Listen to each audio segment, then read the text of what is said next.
Hello there! From behind the yellow line, this is Trammin episode 85. My name is Kirk, and as always, I'm joined by my friend and dungeon master, Christian Rainwater. What's up, everybody? Our big third topic of the week is role-playing and interactivity.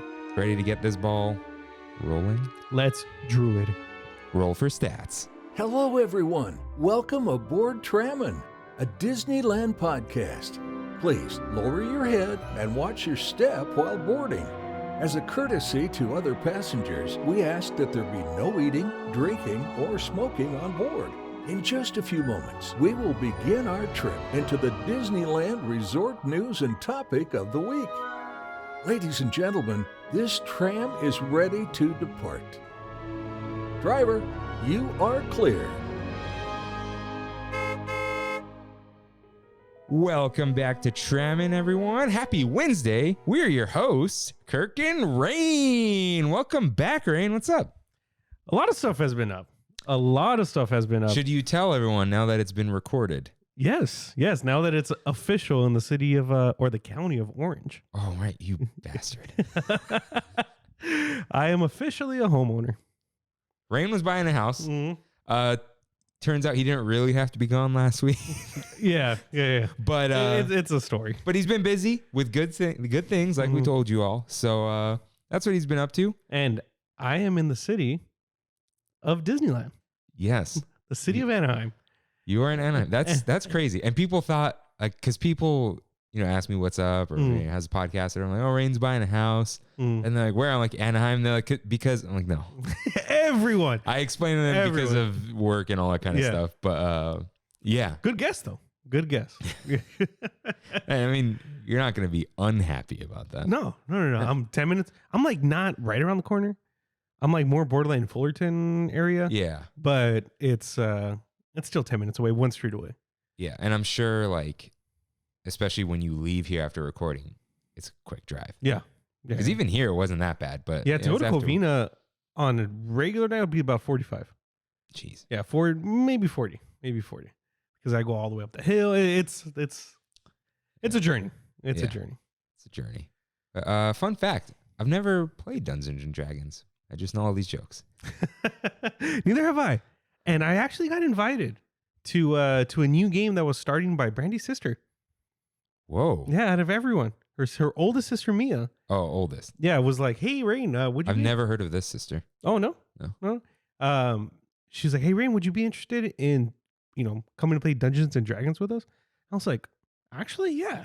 Yeah, I would be interested in that. And she's like, okay, it's every Sunday at like 3 o'clock in Seal Beach.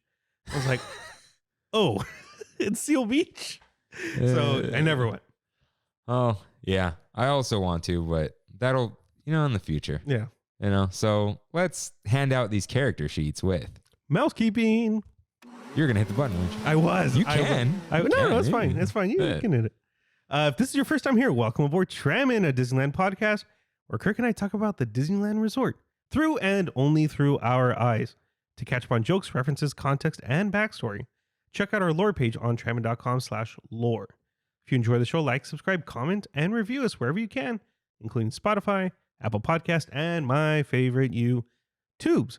Follow @Trammin Podcast on Instagram for a visual guide of the show and to message us and say hello. You can find all these links and lore on trammin.com. Feels good to be out of Halloween. Yeah. It feels nice and easy. The Halloween stuff would mess me up, and I'm back. Back.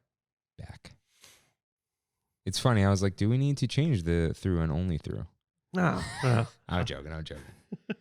Yeah, good to have you back. And feels like it's been a long time. Dude. It does, yeah. Because it has been a long time. Yeah, it's funny. Like, and you did pop in to pick up the SD cards. Oh, that's right. That's I what forgot. that was. Yeah. And it's funny how there's no like better, worse, whatever. It's very different recording with you versus Kimmy. But what's funny is like when Kimmy's sitting here recording with me, she's a co-host. It doesn't feel like we're having the same type of conversation we have. You know what I mean? Yeah. So it is funny too, where it's just like a real interesting thing. But thank you, Kimmy, for coming on. Thank you for filling in for me. Yeah. You probably needed the little break. Oh, yeah. In these past few. If there was one episode. It was that one. It was that one. we're back with No Theme November. So let's get into You're Right, in which members of the Tram fam write in with corrections and comments. Rain, cue up that corrections music. So my mom was listening to the show. Well, she listens to the show. She always does. But she said, Rain didn't like really come in to record that, did he? I'm like, oh no, you should watch the video. He totally just showed up. I was here. Yeah. Like she thought we recorded separately and then you stitched it in. See, the thing is, when you record 2.5 hours, 3 hours worth of video, that's really hard to transfer via the interwebs. Yeah. It just takes a long time. You know what I mean? It's easier just to drive over here and pick up the SDs. Oh, that's what you're saying. Yeah, as opposed to you uploading, me downloading 60, 70 gigs worth of if I had worth of video. 1 gig up and down. Then yeah. But I have 13 down up. Oh, like man. 220 down. Oh, all right. Yeah. No, there was our other thing where if you weren't going to be able to come, it might have been quicker for me to go to work the next day and then upload because we have 500. Oh, okay. Which is like 10 minutes. Yeah. But yeah, and then John wrote in and he said he hasn't been to either of the parks. Oh, okay. Not just Disneyland. So he hasn't been to either park. I don't think we have any other corrections, right? Not that I know of. No, except I did not buy an iPhone this year. I bought the new Pixel 6. The one that's somehow $600. So that is not the panda color. It's reminiscent of the old. No, there was Pixel the one 2. with there is a black one. Mm-hmm. So the small one comes in black with a gray band. With a small one. This is the small one. Oh, okay. Yeah. So Wait, there's the Pro's bigger yeah, dude. in actual size. It's taller.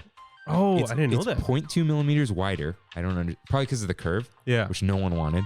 And even taller than this. Oh, I don't know why they would make it. Yeah.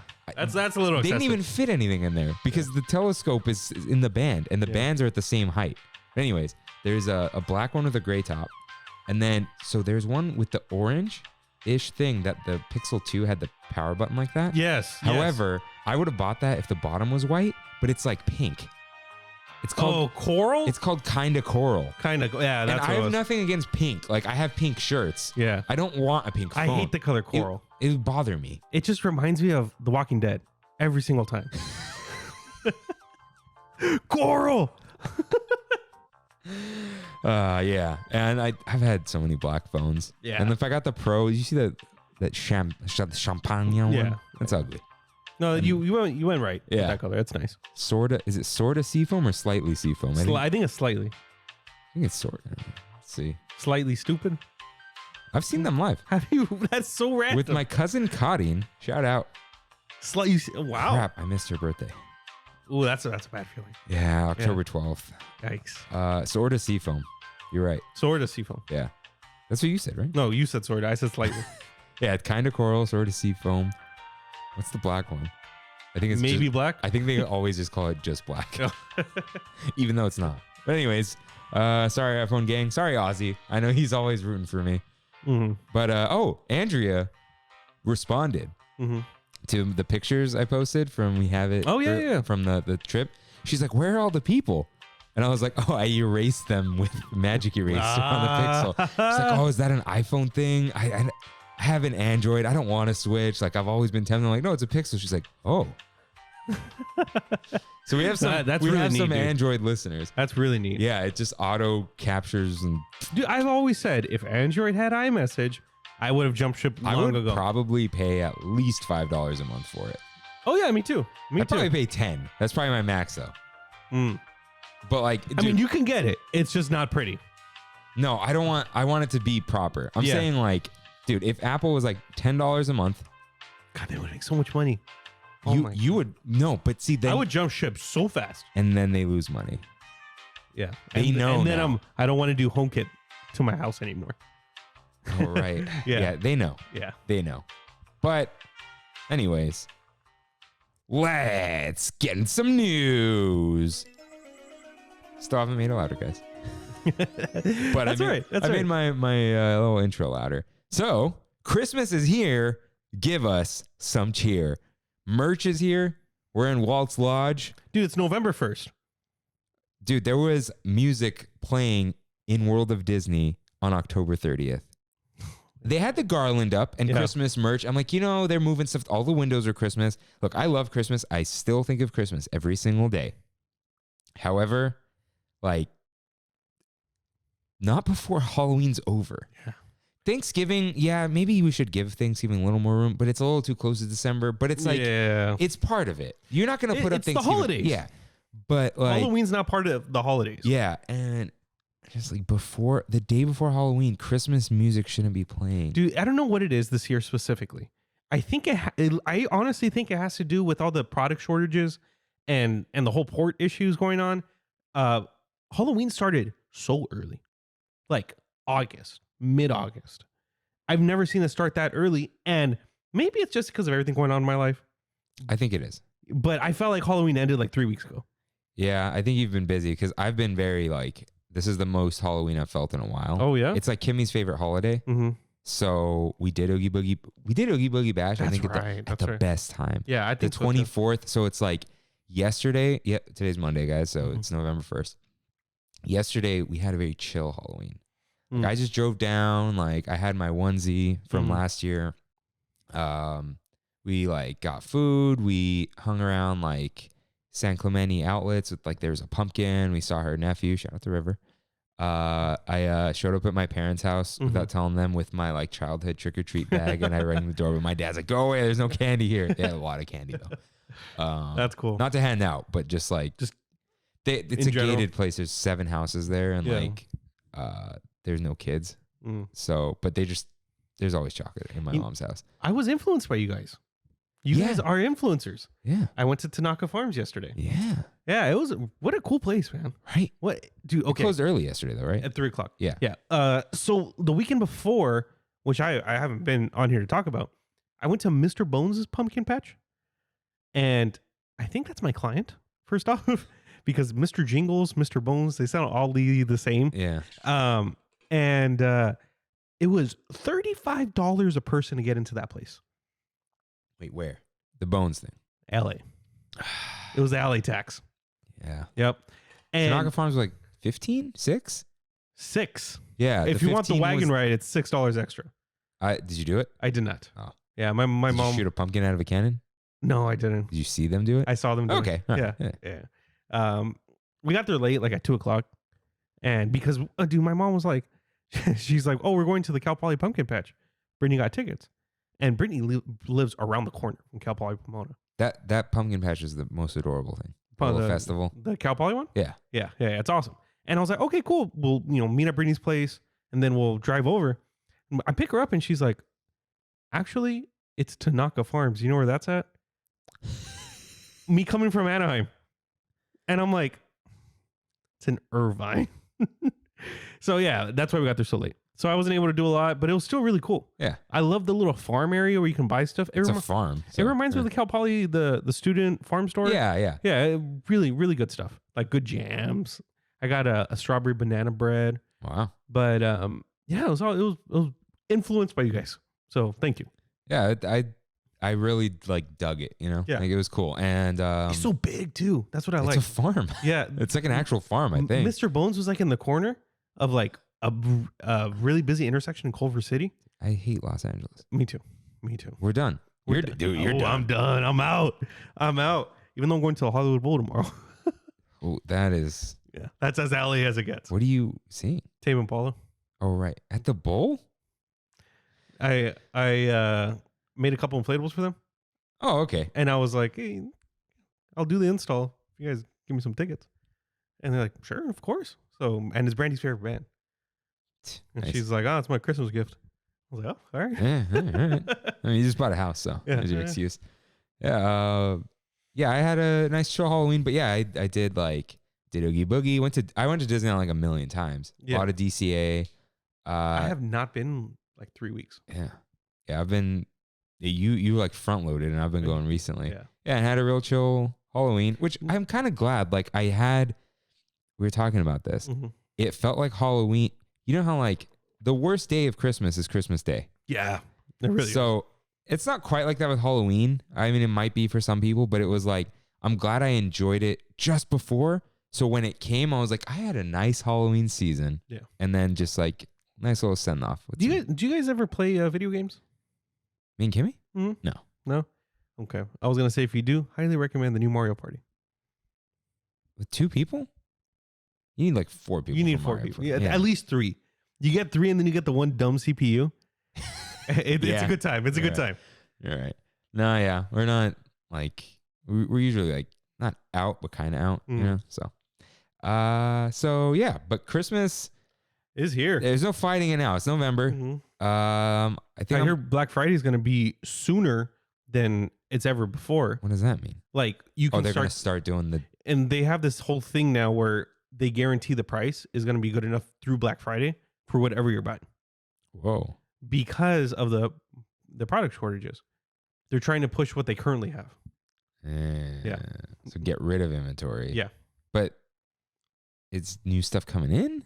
I don't know. I really don't know. But like the stuff that I want to buy is. Dude, that's kind of why, like, you know, it used to be always wait till Black Friday to buy a Pixel. Because they used to overprice them and then take $200 off. Yeah. This one's $600. No, that's going to stay $600. I got free headphones that were $100. The Buds. Yeah. And now you can't get one until January. Really? Yeah. Wow. And even from Verizon, AT&T, whatever. Wow. So that case, no, there's no case on it, everyone. Just like for when I need it, like if I'm out like working out or something, it's just going to slide out of my pocket, made of glass. Google Store won't deliver till December. Wow. Amazon like late November. Do you think that's because of all these shortages? Well, or I think it's a little shortage, a little like they didn't think Pixels never sell well. Yeah. And now like, dude, a cast member, I put the phone screen up so you can't see any of the crazy colors or anything. Hey, is that the new Pixel? Like at security. And I was like, yeah. He goes, how do you like it? Like trying to get inside. And then like, I know people who've been recognized. One of my employees, Jaime, like, oh, is that the new Google phone? I'm like, how do you know? This guy saw the commercial with the translation. There's commercials for It's it? got like live translate. Oh. They did a video with Marie Kondo. Oh, okay. Yeah, it's but shortages and stuff. So look, this is the Kirk merch curse at Disneyland. If you want something and you see it, buy it. Yeah. If you need to wait a week to buy it, maybe you shouldn't buy it. Yeah. You know? Yeah, I think this might have to do with the same thing. Carly Weissel, what's her name? Weissel. Okay, well, however you say it. She posted on Twitter saying that the Happy Hanukkah merch this year is recycled merch from last year. Yeah, I saw it. Yeah, I don't know if that's them being lazy or that's because of the material, like the product shortages. Okay, I'm not Jewish, obviously. I think there should be more merch because what I saw was not much, but I don't think the merch rollout is done. It's November 1st. True. But again, I don't know much about Hanukkah. I mean, I know the traditions and stuff. Does it I don't think it lends itself well to themes. Like, okay, Christian Christmas. There's like baby Jesus and angels and a donkey and the wise men and stuff, right? Yeah. Those are always the same every year. Yeah. The Coca-Cola Christmas is very like, you can stylize Santa Claus, reindeer, different Christmas lights, gingerbread. It's like snowman. You can add any type of nonsense that has to do with cold weather, and Christmas. It works. Yeah. Now, of course, I'm not saying don't complain. No, they need way more Hanukkah merch. Yeah. I wonder. You know what? This is actually a question to, I'm sure, some Jewish listeners. What is there themed Hanukkah stuff every year? I would love to know. I want to know because I'm not in that culture. But I because what did they have? No, their problem is they have dish towels. They had like a plate, right? A plate, yeah, and a pillow and a throw blanket, and I think that's all. Holy, which is lame. Yeah, like there are no, but is a Hanukkah sweater a thing? I don't think it is. I'm sure there are Hanukkah sweaters because people like to have fun with their culture. I mean, was Santa a thing? But does someone like? Let's also ask ourselves: we want Disney leading the charge on what Hanukkah should look like. Very true. Very true. I don't know if we should. Very true. But please write in. I sincerely write in. We will read all of it. as long as you just be courteous. We always say we'll read all of it. We should just say you guys have always been nice. So, but please write in. Let me know if there are Hanukkah themes, like trends. Anything. Just educate. Do you us. wear Hanukkah clothes? Like I know there isn't much because you would see people. I'm sure like someone like if I was Jewish, I totally wear like a Hanukkah Christmas sweater. If that makes sense, like an ugly Christmas sweater, yeah, but Hanukkah prints. Oh yeah, like no, that would be fun. But I want to know, how far does it go? Do you have pictures? Let us know. I want to see this. Yeah. From people who know. I don't want to go Google it and just find like some dumb article or whatever. Like I saw an inflatable that said "Happy Lamaka," and it was a llama. See, that's cool, but Disney can't make that joke. Yeah, that would. I don't know. I don't think so. So please write in. We'll see. That'd be interesting. But snow is on the castle. Decorations are appearing. The snow was there before Halloween was here. Dude, they got to put a whole freaking roof on there. Yeah. No, I get it. It's just weird to see. So the snow is there. But dude, it snows in October in places. The icicles are there, but they're not lit up at night. The ornaments are not there yet. There's random garland in Redwood Creek or Grizzly Peak, the walkway. Okay. And above Boudin Bakery, which is hilarious. It has bread in it. So some of that, but not lit up. Did you know, this is a really Boudin Bakery fun fact, I can get delivery from Boudin Bakery. Where is there one? I don't know. And I'm thinking, is it the Downtown Disney one? There's no, it's not in Downtown Disney. Oh, that's La Brea Bakery. Yeah. Oh, yeah. What is a Boudin Bakery? You sure? Yes. Huh. Yes. I saw the delivery thing and I'm like, where is this? Like, are they going into DCA, getting some free bread samples and bringing them to me? What app? DoorDash. Boudin? But it's, Boudin Bakery is not like. Isn't it? Wait. I saw it. I swear it said Irvine. No way. Dude. No. Okay. They're not delivering from Irvine. Yep. Really? Main Street Space in Irvine, Huntington Beach, Santa Ana. Santa Ana, there. Main Place Mall. Santana. That's not that far. Yeah. So yeah, the decorations are appearing. I understand that. It's a lot of work. The music was wrong. Oh yeah. The garland, okay. Windows, okay. Music, no, come on. Like just wait a day. A couple things were put up today, including the Grizzly Peak Bears sweater. And that's all I remember. But I know there were some others. Oh, you know what? They took down and they took out the little cookie cart. It's empty now. The Halloween cookie cart inside of the Grand Californian. It was there on the 30th. When did you see this? Today. How did you saw a story? Yeah. Oh, okay. Instagram. But it's completely empty. No more cookie shots. No more cookies. I thought they put something though. Like they do hot chocolate and all. I hope so. I think they do. They're probably rewrapping it because it's Halloween colors. Oh, it is? Yeah. Oh, okay. It's like purple, green, and orange. So I'm hoping. I love that little place. In the spirit of Dungeons and Dragons and Lord of the Rings, give them a moment for pity's sake. Oh, poor little hobbits. But Christmas, the holidays at Disneyland Resort will be here Friday, November 12th, officially. So there will be parades, fireworks, cool music, no World of Color. There has not been World of Color Season of Light or whatever. I think that's Destiny. You know what I'm talking about? Yeah. There has not been that for like years now. Oh, man. Because first it was broken, pandemic, now it's broken again. I'm sure they're learning lessons like, hey, if we ever close down again, maybe we should make it come up and down a couple times. Jeez, I'm like, now that you're telling me November 12th, I'm like thinking of all the things that I have to do. I'm going to be there on November 13th, I think. And the day before Dapper Day. Yeah. And the day after the decorations. So, and then I just made plans with my Nino right now about the house. It's, oh my God, things just running through my mind. Wow. Well, it's coming. It is. Can't stop it. But you'll be home for Christmas. Oh yeah. So that'll be nice. Yeah, it will be nice. I will. Yeah. Bring on the booths. Festival holiday booths have started to appear on the parade route. Dude, I can't wait. I can't wait for Festival of the Holidays. Yeah. Bring the horchata. because I wasn't able to drink it during the Halloween season because of Rancho's line being so ridiculous. So if they can bring back the Wait. horchata. Oh, no. Rancho was the creamy one with milk. Oh, this is the one that they've had before in the past? You said it was did you say that was vegan?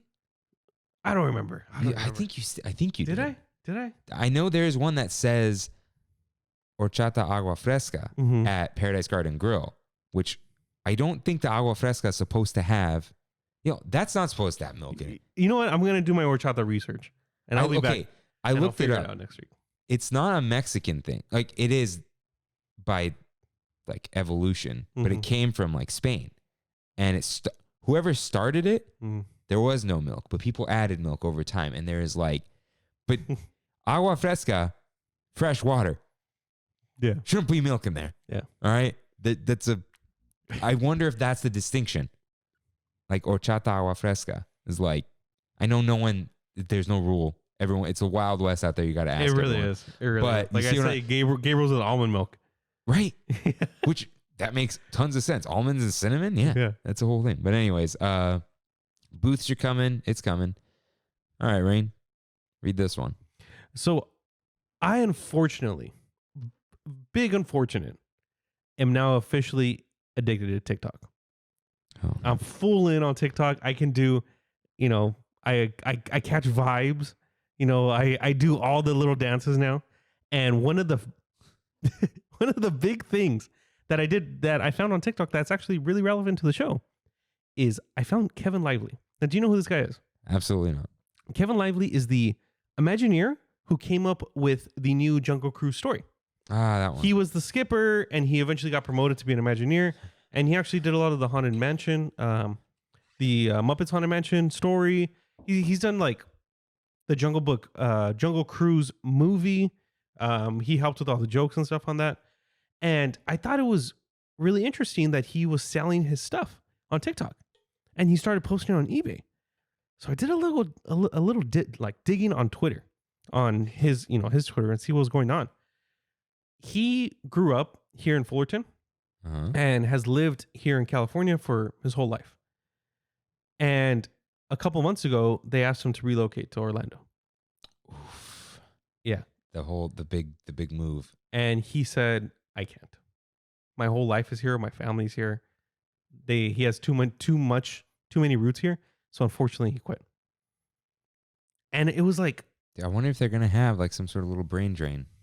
I think so. And he's gonna work for Universal. And it probably. And what's crazy is that he commented on, I think it was. Wait, so why is he selling his stuff? He's not moving. That's what I thought you were about to say. No, he's not moving. He's just like, this is like Imagineer memorabilia that to tell you the truth, it sounds like he's just kind of hurting. Where it's like, seeing a lot of that stuff kind of like bugs him. Yeah. So I think it was The Guardian that did an article on the whole move. I could be wrong about the news outlet, but it said that the average wage of an Imagineer that's being asked to move is $120,000 a year. And he commented and said, wow, I did not know that people get paid that much in my department. He gets paid way under, is what he said. Crazy to think that a person who I now know by name as a quote unquote like new blood Imagineer, somebody who, not a Tony Baxter or Bob Gurr, the new guys. Is he also an engineer? No. Oh, okay. Yeah. I wonder if that might have something to do with it. Yeah. Because he's very heavy into story and lore and all that because he was a skipper. Yeah. I'm not defending it, guys. I'm trying to figure it out because I was about to say high level engineers definitely make six figures, but he's not an engineer. Yeah. That's like certifications and stuff like that. Okay. I just wanted to bring that up. Yeah. Crazy. So unfortunately, we're going to be losing some pretty good talent is what it looks like. Because according to Disney, he was the greatest skipper of all time. Jeez. Yeah, because he won that whole contest and he was judged. I went deep on this guy. He was judged for the best skipper of all time by Marty Sklar, Tony Baxter, and somebody else, somebody big, somebody in like the movie the movie sector of Disney. And yeah, he won. And he opened up Disney Sea's Jungle Cruise. Jeez. Yeah, crazy. So Kevin Lively will be missed. Yeah. Jeez, man. What's Disney up to? Yeah. A lot. But I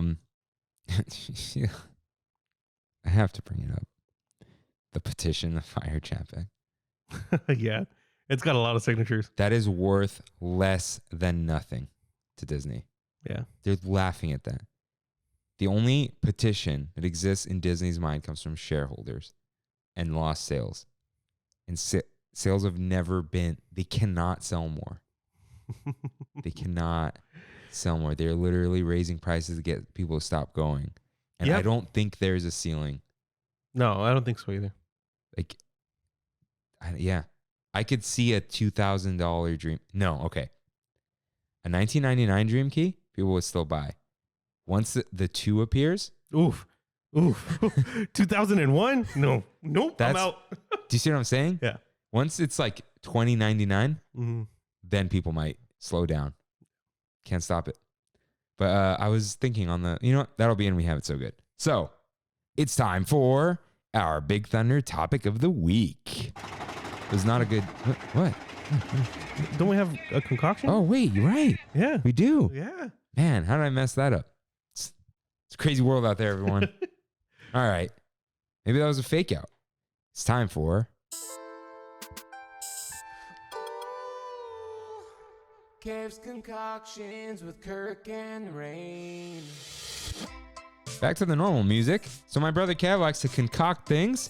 This is the Mango Panda.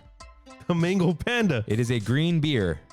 Nice. So what do we to trying to take it easy in November? Cheers.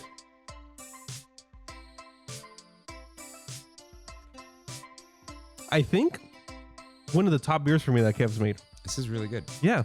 Hold on, I stopped because this pattern, it made the same pattern on top last time. This like H looking thing. I gotta send it to him.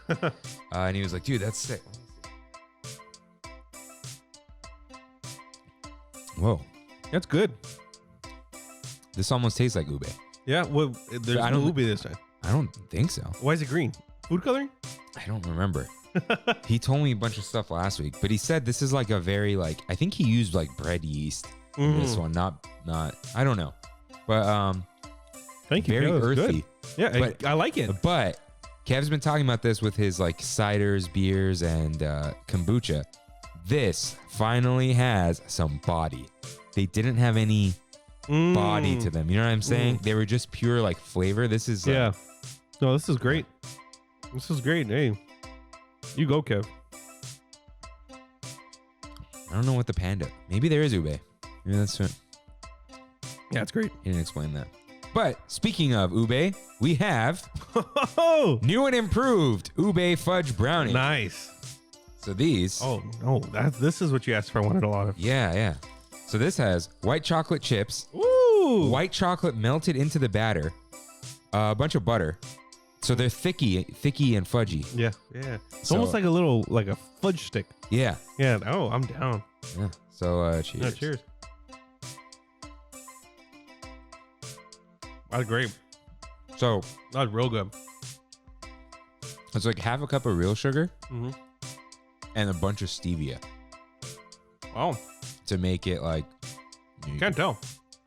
Yeah, because stevia has that metallic flavor, not in Mhm. here, but it's all the butter, nice and fatty. Very good. Better But than he- the last ones. He mixed melted white chocolate Yeah. into the batter. So, yeah, very good. Thank you, Kev. Ooh, I hit the spot. I I did. needed that after the habit. So, let's get into the habit of the Big Thunder topic of the week.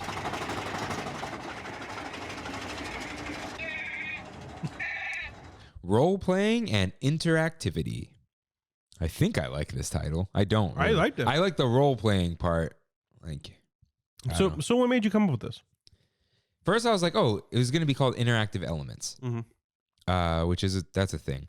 But like, the things you interact with. And I'm like, oh, there's interactive rides, whatever. And then I'm like, Right. but there's more to it than that. You have to kind of play pretend. I actually wrote the whole description. It's got all this kind of little puns and stuff in it. But like, you have to play pretend. You have to imagine sometimes. And when you talk to characters, if you are talking to them, you're role playing. Yeah. You're not really playing a role. No, I know what you mean though. But they're the character, so your role is someone in their world, I guess. Yeah, right? you're pretending that they're real. Yeah. So that's I kind of evolved into that. I was gonna separate it, but I'm like, you know what? We'll put it all here. Worst case scenario, we do the interactive stuff again if I have more things that I forgot, because I know there are little things I forgot. Mm-hmm. There's like random telescopes and fountains and whatever. It's just like there's so much. But let's get into it. Let's at the top start with the newest type of. Well, it's not the newest anymore, but the newest type of thing. Millennium Falcon Smuggler's Run. That's pretty interactive. Yes, it is. This has a little bit of both in it. Yeah. That's why I want to start with it. So, in Galaxy's Edge, you're already kind of role playing a little bit, but we'll get to that. You line up, you're all. The point is like the cue is like you're in this. Like, you're in Hondo's little company or whatever. Yeah. Hondo's talking to you like you're going on an adventure. And there are a lot of the spiels are like that. Pirates of the Caribbean, there's a bunch of, like, the little thing that's talking to you, the skeleton, like, vast. Like, he's telling you you're going into an adventure. So I guess Hondo is pretty similar. Yeah, but he's like, even when he talks to the droid, Chewie shows up, you see the Millennium Falcon, it's like you're supposed to get into the mindset that you're going onto the Millennium Falcon. You walk on a gangway, and then you're on the Millennium Falcon. You're in the little lounge area. Yeah. So sometimes when you line up for the roles, they're like, oh, group red, right? And you stand there. The cast member is sometimes in character. Sometimes. And sometimes they're just a cast member. Never fully cast member. Yeah. But yeah, sometimes it's like, oh, have you guys ever rode this before? But sometimes like, oh, you guys ever flown before? Yeah. So when they ask like, oh, do you know what to do? There's two kinds of ways they'll ask. Sometimes they're like, you guys know how this works? Yeah. As opposed to whatever. But they're in character sometimes. And, you head on to what's supposed to be like your Millennium Falcon, right? At the base level. Or the Millennium Falcon. Yeah, but it's it's yours too. You're flying it, know? So at the base level, all you need to do is control the ship, right? But, okay. So you have to control a ship. What feels the most important and what feels less important?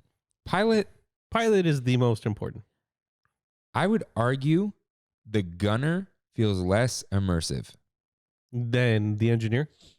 Yes. Because the gunner is either auto-targeting, so you can hold the button, it'll keep shooting. Oh, you can hold it? Yeah. Oh, wow. If you choose manual, all you're doing is choosing top, middle, or low. And you can shoot one at a time so you're a little more accurate. Like depending on where the TIE fighters are.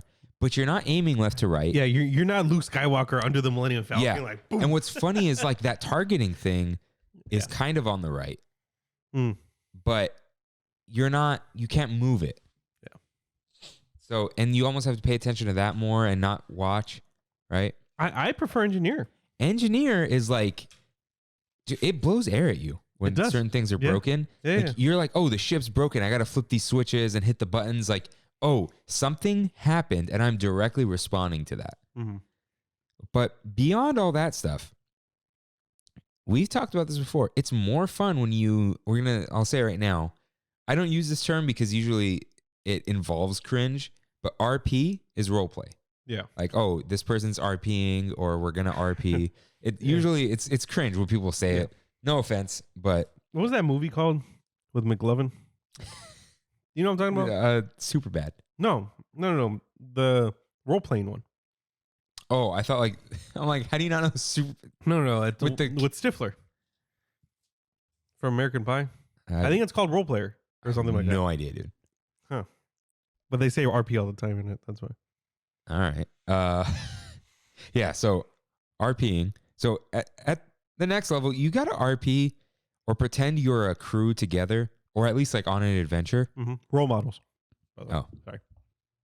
To like feel like more immersed in the ride. Like if you scream when you go into hyperspace, it's more fun. It really is.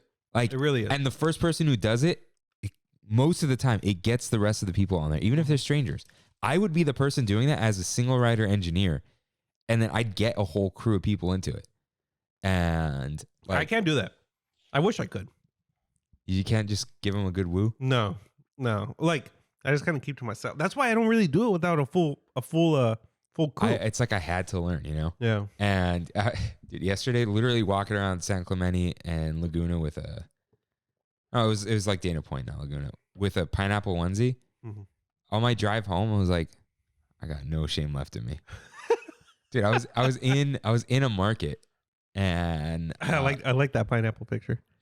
Oh, with the baby pineapple? Yeah, it kind of reminded me of like the Shakespearean thing. Oh, the to be or not to be. Hamlet. Yeah. That's from Hamlet? Oh, I never knew that. Yeah. While I was in there, I had the hood down because I was driving and it pulls the head down. Mm-hmm. And I walk out of the bathroom, whatever, and this produce guy, Tony, produce guys are always nice. Mm-hmm. So he's like, dude, you gotta fully commit and put the hood on.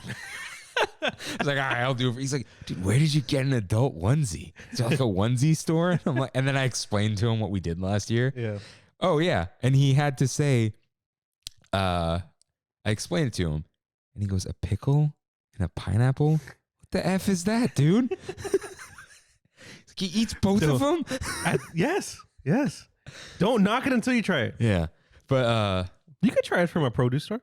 Like no, I'll do it at Disneyland. Yeah. But yeah, I got no shame left. But yeah, you gotta like from the back, you gotta give him a good like woo, you know, and then I like saying to pull the lever. Like somebody who's like piloting for the first time, like pull the lever. You know, like the Kronk thing. Yeah. But you know, they put one because when they pull it, it's like, oh yeah. Yeah. But I don't know if I told the story here, but like one time I went on, I was a single rider, and it was these like group of Gen Z like high school kids or something, right?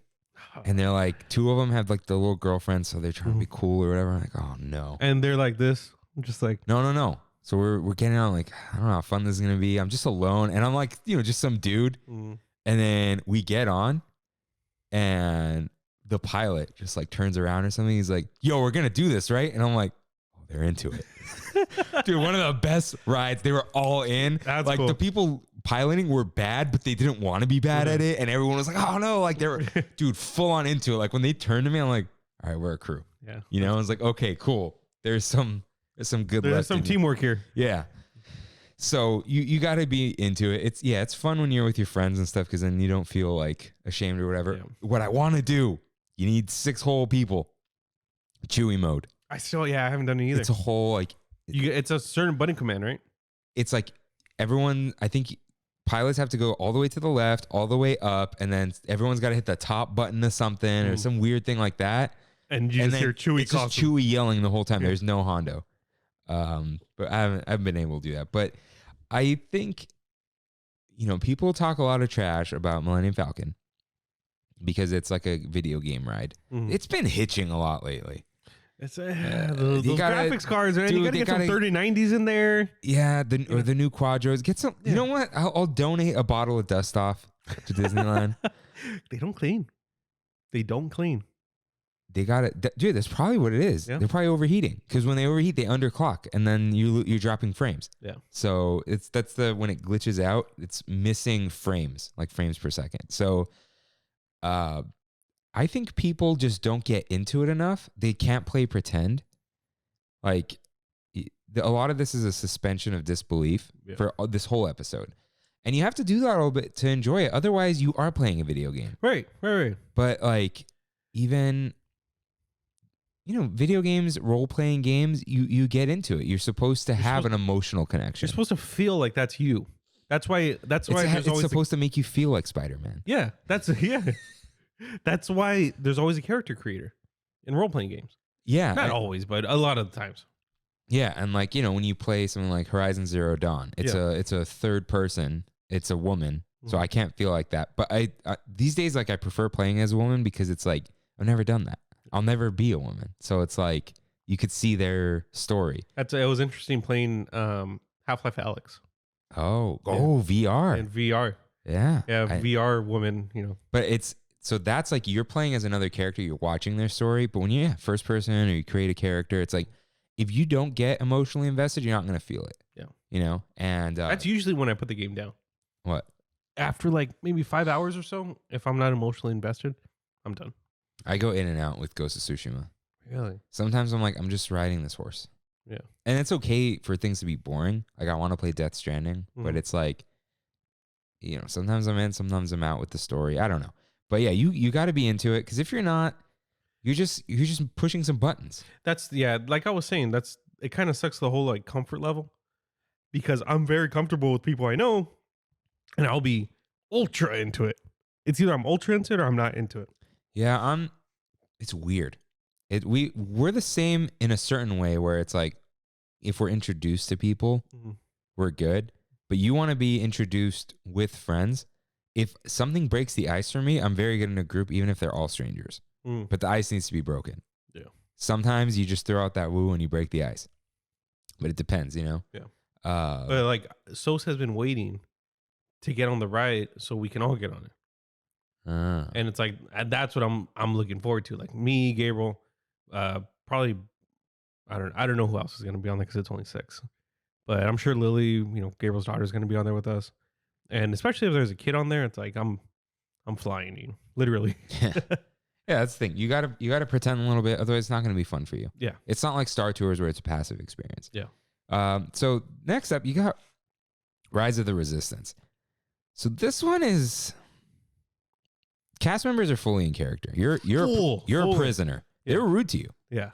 I like that. That's probably one of my favorite parts of the whole ride.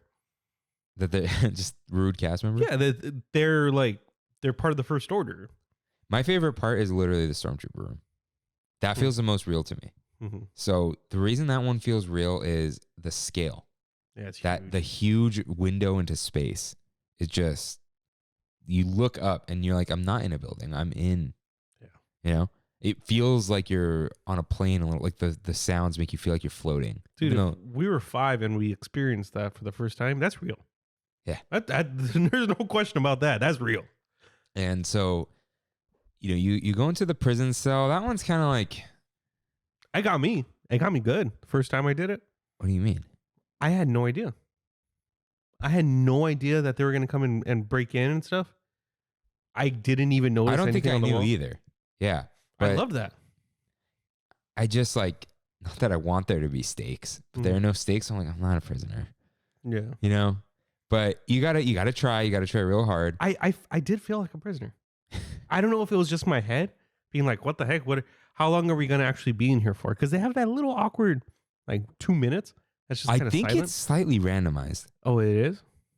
I have no proof of this. Or maybe it depends on how long people take to load. That too. Yeah. But I could totally imagine them going like between 4 and 6 minutes. Yeah. You know what I mean?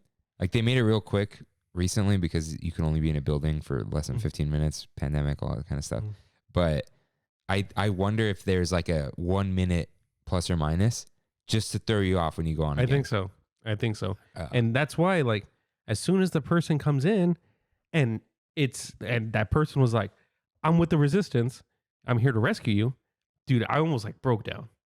Cause I was just like, oh my God, I'm being rescued. Like, I feel like I'm Princess Leia right now, So I was fully in, more so than. Yeah. You told me. We'll get to it. So this isn't a ride through, but the AT-ATs, they don't move. Yeah. So you gotta, whatever. But the next couple things stick out. The floaty probe droid. Mm-hmm. A little bit real feeling. Yeah. Kylo Ren, not so much. I don't really like them. Yeah. The animatronics were fair. Yeah. At best. And then except that Finn one. But then there's probably your favorite room, the gun room. The gun room, yeah, that when it's working. Recently, they've just either been off or only one's been on. But when I first went on, when all 3 are going and they're just like boom, and they're into space. Yeah, and they're just like in sync, not really even in sync, just like moving, and you're just like kind of like sneaking by. Oh, so cool. You said that's the room that got you emotional, right? I mean, multiple parts of the ride did, but yeah. And then I think that what does actually feel immersive to me when you're loaded into the drop, you see the one drop outside and like, oh, that's gonna happen. That's us, and you see kind of a picture of you. Yeah. So it makes it feel a little more real. Yeah. Because it's definitely not real. But that ride. Oh, and then the bridge. Like when just Hux and what's his face, like it's to scale. Yeah. So just looking around looks so cool. Yeah. So that ride, I don't know. For some reason, it feels less immersive than the Falcon sometimes. I think the Falcon is so small. It's like you're there long enough to feel like you're in it. I feel like both of them have really good moments. Yeah. Like when I first went on the Falcon and like... It was us, yeah. It was us, yeah. And we went to the Millennium Falcon room. I'm like, this is it. Yeah. I'm on the Millennium Falcon. But now it's like, I'm just kind of used to it. And they just kind of rush you through the room. Like before they gave you a couple minutes, like, oh, you can hang out here, whatever. Not so much anymore. Right now, everything's just weird. Yeah. And then hanging out there for a couple minutes makes it feel more real. It does. Yeah, I didn't think of that. But yeah. And I mean, I don't know if it's just because it's like all goes back to us being kids and us like seeing the original trilogy, growing up with that kind of stuff. But it's always like I said, when they said, I'm with the Resistance, I'm here to rescue you. I'm not hearing the Resistance or the First Order or whatever. I'm hearing, I'm Luke Skywalker and I'm here to save or to rescue you, to Princess Leia. You know what I mean? Mm-hmm. And it's like, oh man, like it throws me back to a moment that I'm having in real life with somebody. Yeah. So to me, it's specific moments of each one are amazing, but the whole experience isn't very interactive for me. That's the thing. Yeah. Both require pretend. Yeah. But one requires some input for you. Mm-hmm. Like Rise of the Resistance, once you're done walking, you're done, you're strapped in. Yeah. And yeah, there is something to it. Like, VR, a big thing is like what you're doing with your hands. Yeah. I don't know if we talk about this at all. No, we don't. The Void. It was the other, VR Star Wars experience, interactive experience that felt ridiculously interactive. But you see, like you said, you see your hands are doing something. And there are physical buttons and switches and stuff. Yeah. And you feel temperatures and you feel wind and you're actually walking and you see things going around you. Yeah, it's different. What I tell people, Rise of the Resistance, I can make a long list of rides that are more fun. Yeah. But Space Mountain, like even right after riding Rise for the first time, like Space Mountain is a more fun ride. Mm-hmm. I agree. But Rise is a very excellent experience. Yeah. It's almost its own little walkthrough type of thing. Because there's no thrills besides like the little drop. That's why I don't care. I haven't really seen ride-throughs, but a little bit of Mickey and Minnie's Runaway Railway. Those things don't move that fast. They're trackless vehicles. Yeah. It's not a runaway railway. It's not. There's no thrill. I don't know. There's a little bit of thrill. But dude, a runaway railway is Big Thunder Mountain. Yeah. It's not like that at all. No. Like they could have strapped those things together at some point, and then now it's taking too long. But so I don't want things to move that way too much. Yeah. But they won't. There's place for everything. Like Tron. Yeah. Yeah. Apparently that's. Although I feel like that's a good experience. Yeah. But that's fast. You're going fast in that thing. I want to be there. So then Galaxy's Edge in general. These days, everything's funky. You have signs that say use your phone. Like, but in the beginning, cast members would say more of their little phrases. Yeah. Bright suns, rising moons. Your phone was a data pad. That'll be 6 credits. Some of them still say credits. The annual pass was, what do they call that? It's like special something. I don't remember. Was there one more? There was no restroom signs. Oh, yeah? Restrooms were called refreshers, which I think is stupid. But there were no signs. You would just have to know. Huh. But they put signs up now. But I think it's immersive enough. But like, I do too. but then there's the big thing, Savi's workshop. Mm-hmm.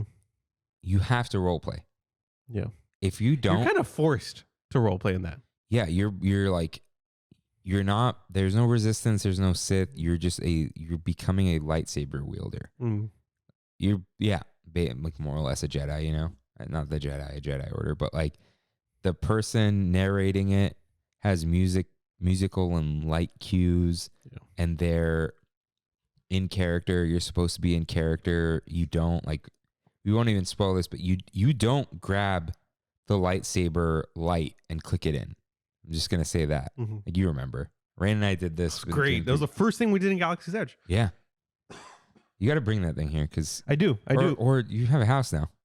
No, well, I'm gonna be. I am realizing all the unnecessary things that I do have, so I will be bringing it here. Notice all my nerdy crap is up here. Yeah. I'm not embarrassed of it. I don't want to look at it all the time. Yeah. So, sorry, I ate some of this brownie. It's very I think I'm probably gonna do the same exact thing. I have the same calyx, I think it's called, from IKEA, under my TV right now. I think I'm just gonna try to efficiently stuff like that. That's efficiently stuffed. What I have under it right now is not. That ain't it. Yeah. So, what were you saying? Oh, Savi's. Yeah. That was great. Very immersive. There is the Droid Depot. I haven't done it, but Me either. the inside of that is like really nice. Mm-hmm. Hey, the only thing is it's more of a store than Savi's is. Yeah. Savi's is for the experience. Yeah. You pay the experience tax though. Yeah, and the data pad can make you feel a little Star Warsy because you can interact with the Falcon. You can make the real Falcon make noises and stuff. Oh yeah? Yeah, like the vent noises and stuff. And you scan things, you play games. Is that why it goes off sometimes? Mm-hmm. I never knew that. At this point, it's probably doing it on its own. Yeah. I don't know if a single person has that app open. Yeah. But I've done it. You can play back in the beginning, which I'm glad I did it. Like, there were factions, and factions would take over Galaxy's Edge. Like Pokemon Go? Like resistance. Yeah. Mm. But the whole land, it would reset and stuff like that. But like, you could take over parts of it, and like, you would go there and like do little missions and stuff. It was cool, but not quite there. There aren't many characters, and we talked about immersion. This is an immersion. Yeah.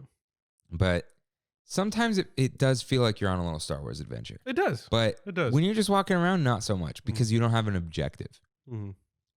But I think with the rides, if you're looking for role playing, which I think you should be in Star Wars, because what do you live out your Star Wars adventure? It's like, isn't that what people have been wanting? Yeah. So I think they need more characters. Yeah, to have a story going on. I mean, like we were talking about when we first went to Savi's, that one girl was there in line with us. Yeah. When was the last time I saw her? I can't tell you. Well, right now, I know. You don't see stormtroopers. Kylo's up on his little. Yeah. But yeah, and like the cantina doesn't. They want you out of there so quickly. It doesn't feel like you're in a cantina. Yeah. But I think for the most part, it does a pretty good job of like. You're supposed to be playing a role on this ride or whatever. Immersion wise, I think Galaxy's Edge is still the pinnacle of Disney immersion. Yeah, of course. And especially once you're on the rides because you're all in once you're on those. Yeah. So let's, I was going to say pivot far, but it's nearby. Pivot. Davy Crockett's Explorer Canoes. So, despite popular belief, there is no track. No, it's full just boat and manpower. Yeah. And people don't realize that, and they're just taking pictures and doing whatever. And it gets me upset, dude. I haven't even done it in years. But I look and I see people. I saw one kid like holding his canoe out.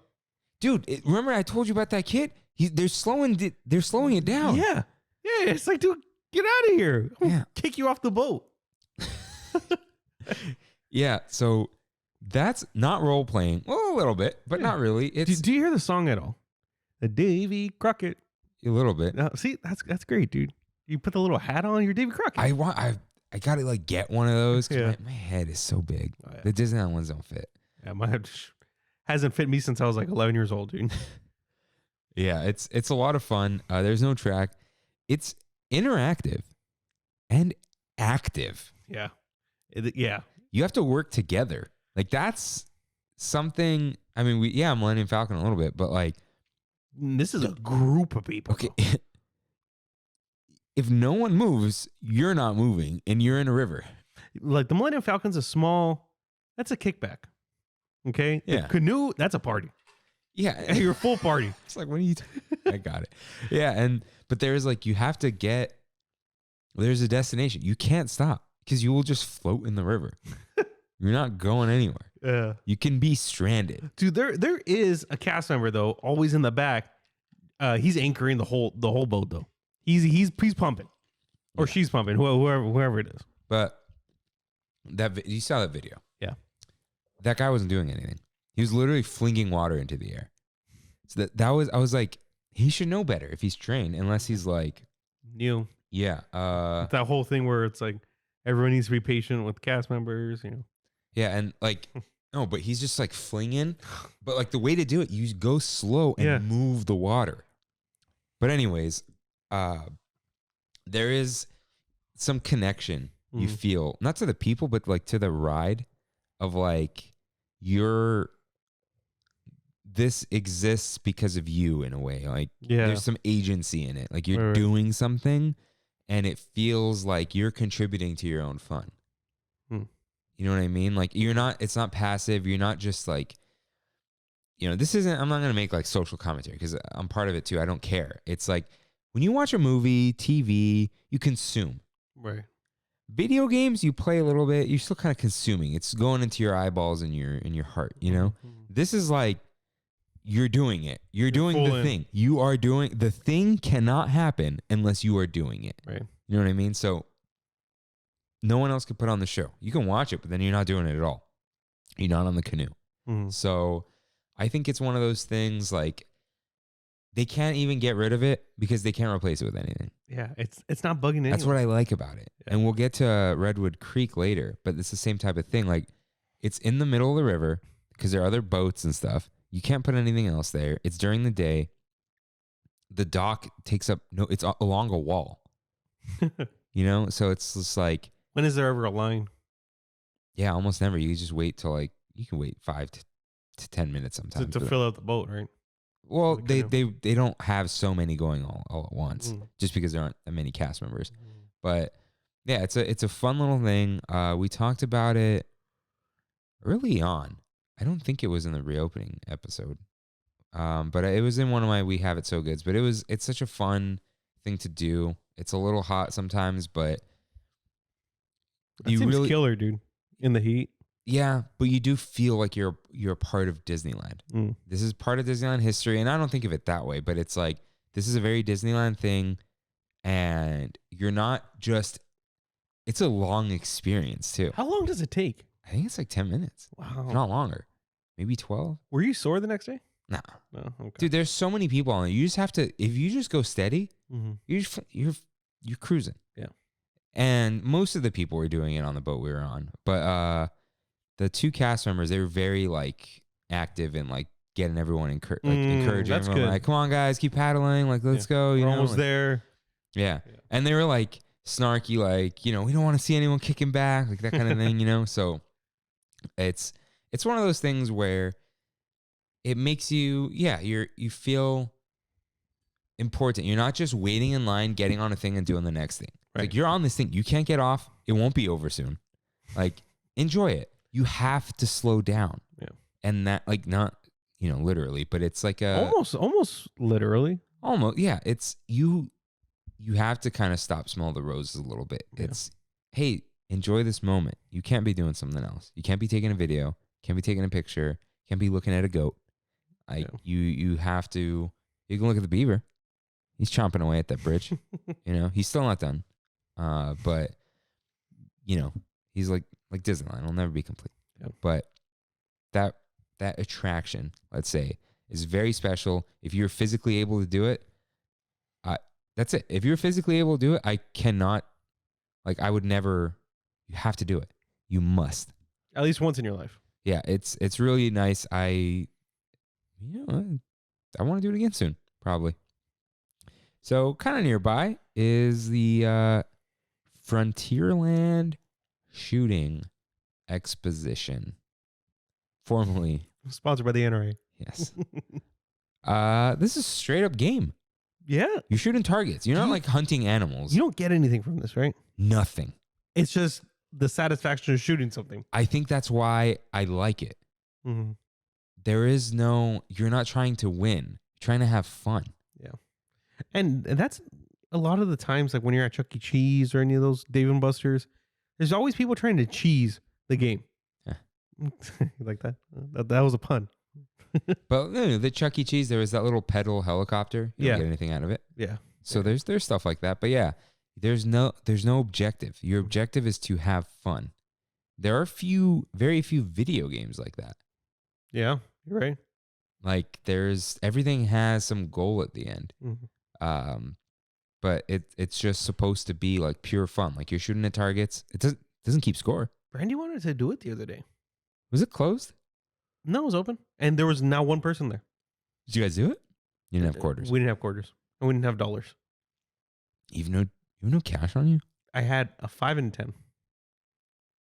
Oh. I guess I could have gone and go get ones. And Yeah.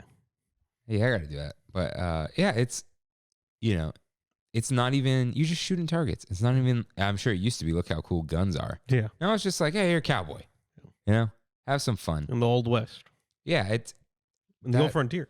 Yeah, that if you think about it, Frontierland feels small and that there isn't much to it. But maybe some of it is like you got to get into it a little bit. And I know Davy Crockett is not Frontierland technically, but it feels like it kind of is. It definitely does. Like, just Rivers of America, I guess is what it's part of. But is Rivers of America part of Frontierland? No? I think it is. We did that. What did we do? Wait, it shows in the map, no? Like at one point. Yeah. Is the map up? It is. What was that? It's always a water bottle. I'll walk towards the camera. Oh. Got the close-up shot. Ooh. When is this map from?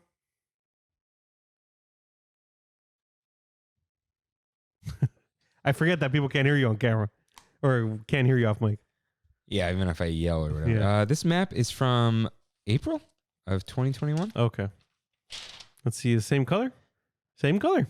It's the words are in Frontierland. Let's see. It should be attractions. No, that's Toontown. Frontierland. The Mark Twain Riverboat. Yeah. Yeah. Where's but Davy Crockett is Critter Country. Yeah. Which, I think that's just geographically. No, wait, it's not. It's not there. on there? Where's Davy Crockett? It's not. It's not listed on there? No. Wow. That's how much Disney really does care about that, right? Oh, that's Mark Twain, Big Thunder, River. Yeah. There is no. That's quite odd. Let's see. If you click on it, it'll say Critter Country. Okay. Yeah. Makes sense. So, highly recommend. Not much more I could say about it because you get in a boat, you get in a canoe, and you paddle. Yeah. What's next? Oh, wait. We were Frontierland. Hey, that's fine. The shooting exposition. Yeah. Yeah. But it's fun. It's I'm sure it's a thing you just walk past without realizing. Mm-hmm. But it's kinetic energy.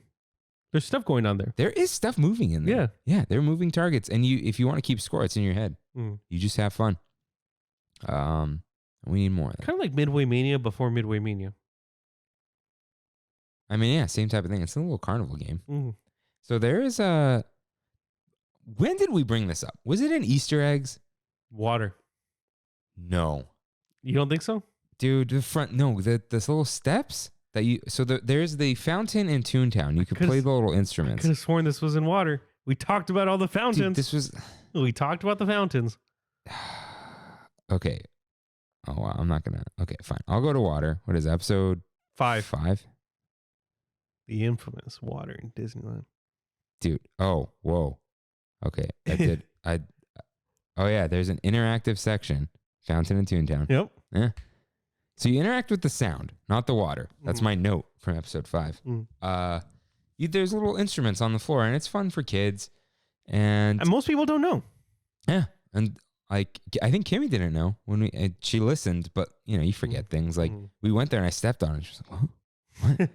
And there isn't the little jumpy house in Goofy's house anymore or whatever. But it's like a fun little thing. It's a fun. This is why I kind of want to do that as a separate thing, but maybe more visits, more time to think. What's up? Like those little interactive things in Disneyland that don't need to be there. Yeah. But they are there. Yeah. So maybe we'll brush over them for now. Yeah. And get back to them in another episode. I'm going to move this to the end. So Jungle Cruise. This is interesting to me. The interactivity here? There is something there. There is. There's a skipper. There is a human cast member playing a role. You're in the jungle. You're on an adventure. So it's a call and response. A little bit, yeah. Yeah, because they crack the joke, and a lot of the times they change the script based on if they get a laugh or not. Yeah.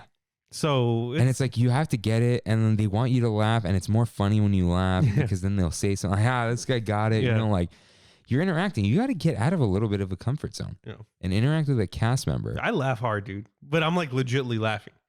I always cheer for the backside of water. Oh, yeah. Yeah. I think I mentioned this sometime, but always I clap for it. I give a little woo. Like you got to get into it a little bit. You got to pretend you're on the little adventure, and the only thing that's like unfortunate is, they reuse the jokes because of course they do. There's a script. And they go off that script. You wish you could not know the jokes ahead of time, but it is what it is. But it's people don't know that don't go very often. Yeah. And I just wish because I would laugh more. I want to laugh more, so it's never their fault. Like if you went with your parents tomorrow, you think they would know the backside of water joke? Absolutely not. Yeah. If I told them what's the backside of water, what are you talking about? Yeah. Why are you talking about backsides? Yeah. Is the backside of water a butt of a joke? The buttons is gone. They gotta, dude. When there's a Rodecaster Pro 2, there needs to be a quick switch to that. I've never thought of there actually being a Pro 2. Well, that'll happen eventually. Yeah, but I was talking to my uncle about it. He goes, "Wait, it's called Pro?" I'm like, "Yeah, but everything." He's like, "No, it's audio equipment. If they call it a Pro thing, they'll update it for like 5 years before releasing another one." Yeah. Because people will get mad. Like, really, you're gonna audio equipment lasts forever though, right? That's kind of the thing. Like that's some 48s. 50. 58. Yes. Yes, Yeah. You're right. But I want a quick switch to go to page 2 because I got to do here and here, and by then the buttons is gone. We can't attach a Stream Deck. Dude, if it had sound output, does it? No. Well, the Stream Deck. It doesn't have sound output, no. But there is a micro USB here. Yeah, but it's not going to interface. But dude, if that had a sound output, you could put that as an input. Oh. I don't think it is. It's too much work for us. Yeah. Show's not that good. So yeah, sometimes you want to, they'll ask a question, you want to be quick-witted with them, but that's not an easy thing to do. Yeah. And you are on a ride, there are other people, but I get into it a little bit. A little way through, it's like, I'm in the jungle, and they do kind of get you to feel like, I feel every time like I'm in the jungle. Yeah, maybe, it's a mostly passive experience, but not completely because the skipper kind of wants a reaction. Yeah. I mean, if you think about it, how long has that been there? It's going on 70 years? Since 66. I thought Jungle Cruise was an opening day attraction. 66 years. Oh, 66 years. Yeah. I thought you meant 1966. Oh, no. That's a long time for a forest to grow. I'm just saying. Kind of is a forest or a jungle. It's in the name, dude. Yeah, same thing. Yeah. So let's take a hard left. Buzz Lightyear Astro Blasters. I did talk about this a few weeks ago. How it's like it is good. It is. It just doesn't belong there. It's the grime. But it's a what? The grime. The grime of it. What do we? Grody. Yeah. Ooh. It's a moving shooting gallery, but there's a goal. There's a score here. You want to rack up that score. You want to email yourself that picture with that score. Oh man, that like Motorola Razr camera that they took a picture of you with in the dark. They really have never upgraded those. No. Yeah, the picture's like it's tiny. Yeah. But anyways, that's like you have a goal. There's something you want to do. This is again one of those like you can't sit back. Yeah. And if you do, you're not experiencing the attraction. The result is completely based off of what you do. Yeah. And I think there's a lot of fun to that. It's fun to find the little secret ones or like, you know, you don't tell the person next to you the lit up one is there. Or the interactive ones. I mean, that's kind of a weird way to describe it, but the ones that you shoot and something happens from it. So yeah, the battery falls. I think if you shoot like 3 targets on the robot, it gets like zzz, like it zaps. Oh, yeah? Something like that. Like you have to hit all of them. There's like certain things that'll fall and an alien comes out. Like the box opens or spinning things like you have to move the gun. It's not just like you see it and press it. Do you think they will renovate and update this ride for the Lightyear movie coming out? No. Make it hyper realistic. This is exactly what they're going to do. They're going to put a blog post, reel, TikTok, that kind of stuff, highlighting the ride and not even sweep it. You're 100% right. They're not even going to sweep the floors. And they're going to say like, come celebrate Lightyear with Buzz Lightyear Astro Blasters, Pizza Planet, which also isn't going to be in the movie. But the truck will be somehow. Yeah. So. What a trailer, by the way. Hey, you put Starman in a space movie trailer? I'm in. That's it. I'm in. Yeah. I'm in. Have you seen the Audi commercial with Starman in it? No. Dude. Oh no. Is it Starman? Yeah, it's like some old man. It looks like he's like a retired astronaut, doesn't have fun anymore. Like he's like sad. And they put him in like a super fast Audi and then they play Starman and he's like smiling. And I'm like, oh, that's good. That's good. Good commercials. Yeah. Good commercials hit. Question about that movie. Mm-hmm. Is Buzz Lightyear a real astronaut and this is a movie about him that's in the thing? Or is it a fictional movie inside of the Toy Story universe? I don't know. At first, I thought they said he's a real astronaut. I thought so too. And then now it sounds like figure was based off of him. Yeah. And now it sounds like it's a live action movie in the Toy Story universe. Dude, they're getting real Nomura on us. It's like it's a video game within a video game, but those video game characters fight. Lightyear. Let's see. It's called Lightyear, right? That's yeah. It looks beautiful. Okay. This is okay. Serving as an origin story for the fictional human character who inspired the action figure. Okay. Okay, yeah. Premise. What? The character. So, yeah, they're not. This is Wikipedia. But yeah, is this Andy watched this movie and wanted the toy, or Lightyear is okay? Who's Buzz Lightyear based on? No, okay, Lightyear the astronaut. Mm-hmm. Okay, is he? I don't know the name, but is he like Tom Hanks's character in was it Apollo 13? Mm-hmm. Wait, is that's not based off of a real thing, right? You're talking. Oh man, the Ron Howard movie. Is that based off a real? I don't know. Okay, no. Is Lightyear Sandra Bullock in Gravity? Yeah. Okay. Yeah, okay. So a fictional astronaut. Yeah. Or is Lightyear Neil Armstrong? I don't know. Do you know what I'm saying? Yeah, I don't know. They can go either way. But I'd like to know. Yeah. All right. But I do like this ride. It's interactive in a fun way, and it's the only ride game in Disneyland. I feel like there's more skill in this ride than there is in, if we're comparing to DCA to Midway Mania or Web Swingers. Sure, whatever. There's more skill. Because there's more fine tuning you have to do. Yeah. Like you see the dot and it flashes for a second. You're moving and you need to adjust the gun. Yeah, like I've gotten pretty good at it. Yeah, doing the two-handed thing, like moving the thing, and I move it once and then I'm good. You know, like sometimes I don't do it to mess someone else up. Yeah. I just do it to get myself in place. You know. But Midway Mania, you're just pulling and you're aiming at numbers. Yeah. This you have to look for things. It's not right in front of you. Mm-hmm. Yeah. So let's finish off Disneyland here with the fortune tellers, the party line. There's like a strength test. Oh yeah. You know, there's all these like random little things those on Main Street. Old carnival games that you would find in like random burger joints. Yeah, I think, you know what? We will get back to these in another episode because they're not quite, they're not interactive like attractions. They're not role playing. They're little, like I almost want to call it like fun and games, you know? Yeah. But I don't know. But these are nice little touches from like old Disneyland. That's what I was gonna say. Yeah, that's what it And feels like. It's very Main Street-ish. There are fortune tellers elsewhere. There are the coin machines, but that's a little different. Yeah.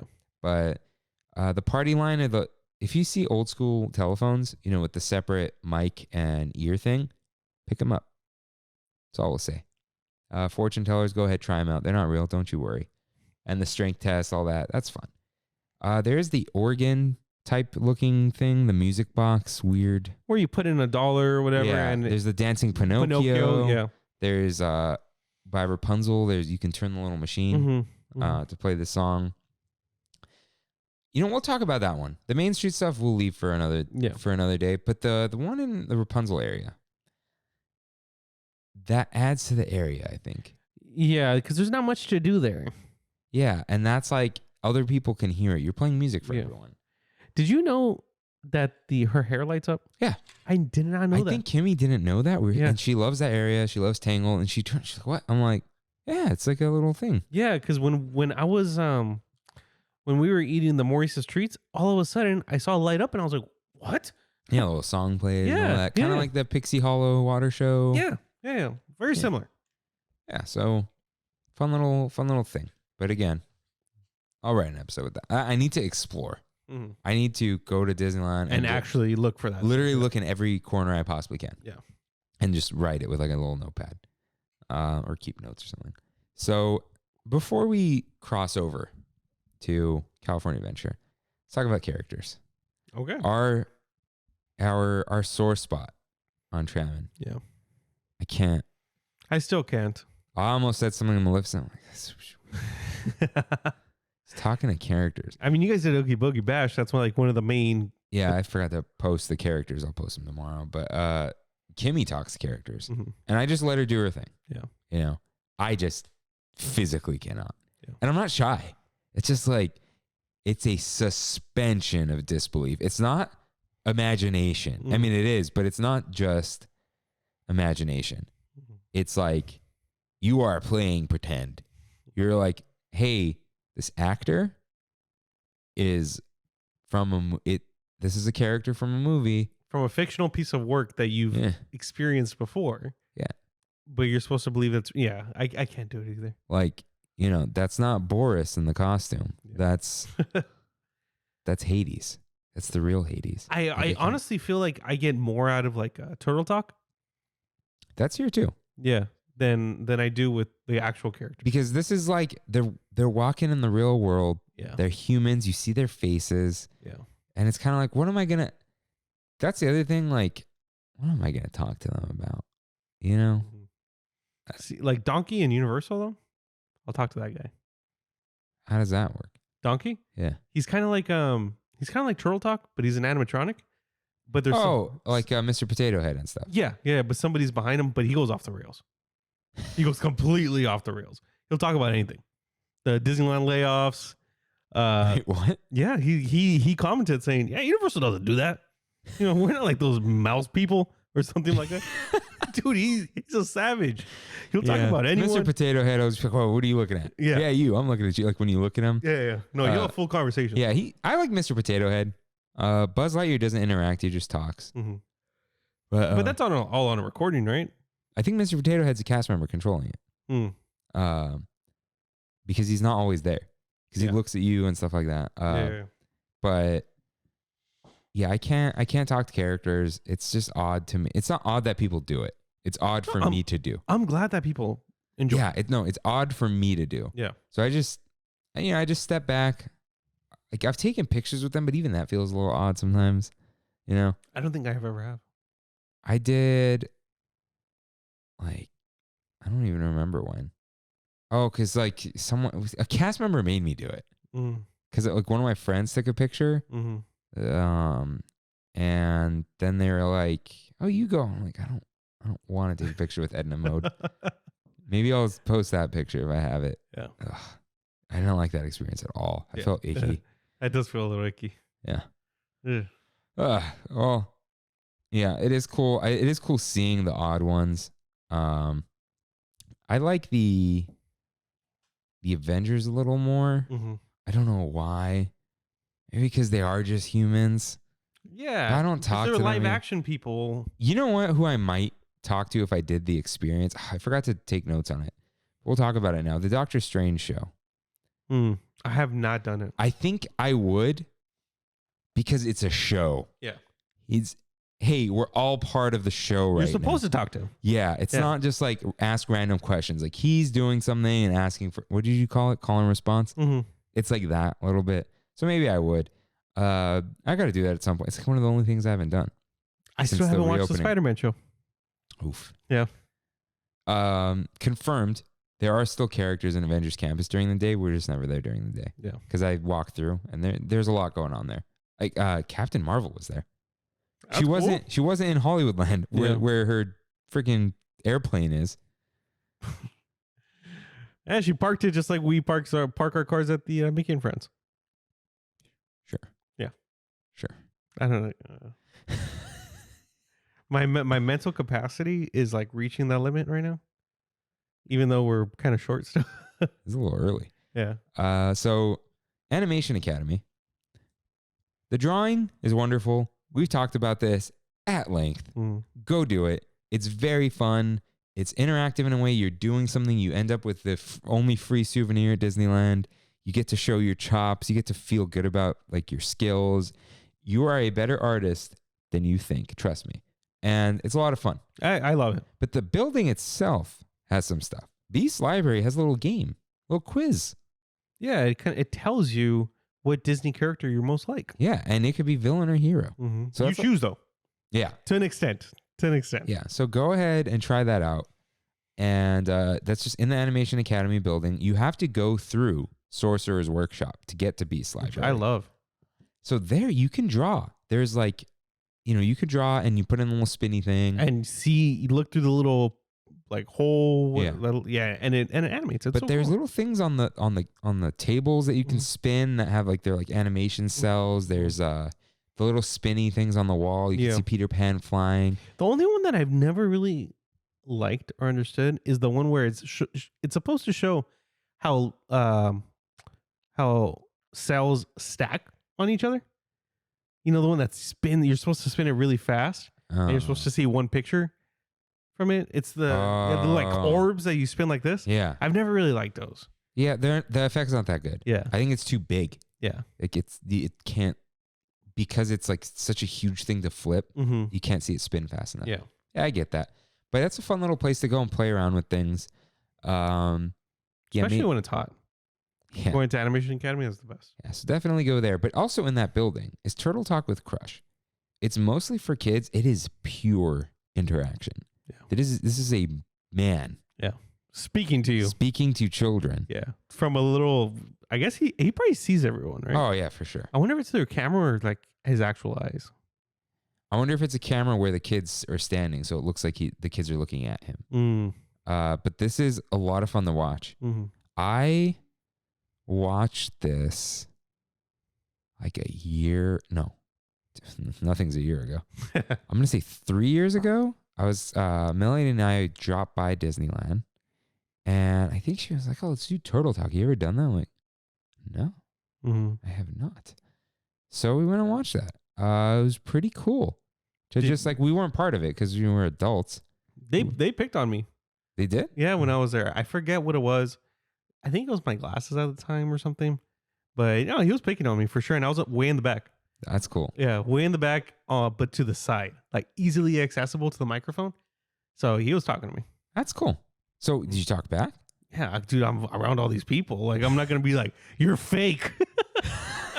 No, that's not what I meant. Like, you didn't feel like, you're out of your... Oh, yeah. I completely was super awkward and everything, but I did the best I could, I guess.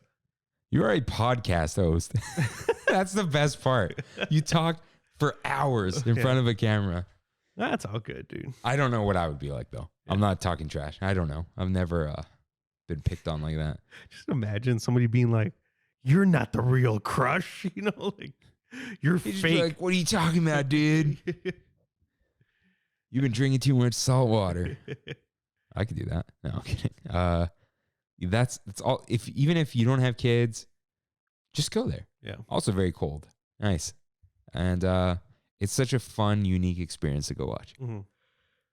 Oh, I don't know why I'm sleepy. Let's skip over the games of Pixar Pier. They are games. Sure. But it does give it a little bit of the Pier feeling. Mm-hmm. There isn't much to say. They're games. They're expensive. I have not even checked. I haven't either, but I just know. I know that those things are expensive. I swear I did it once, but I think they just like let me. Mm. You know? I didn't win anything. Yeah. So right next door to that though, Toy Story Midway Mania. We did kind of bring this up. Mm-hmm. It was like not the original interactives, but for when it came out, it was a big thing. Yeah, it's cool because there's screens, but it's also lame because there's screens. Yeah, we're over it. We're over the screens. It's just But back in what 2000 and no, I didn't think. I thought it was fun. yeah. But I was never like yearning for it because I have games on screens. I'm telling you, dude, you can play this on the Wii.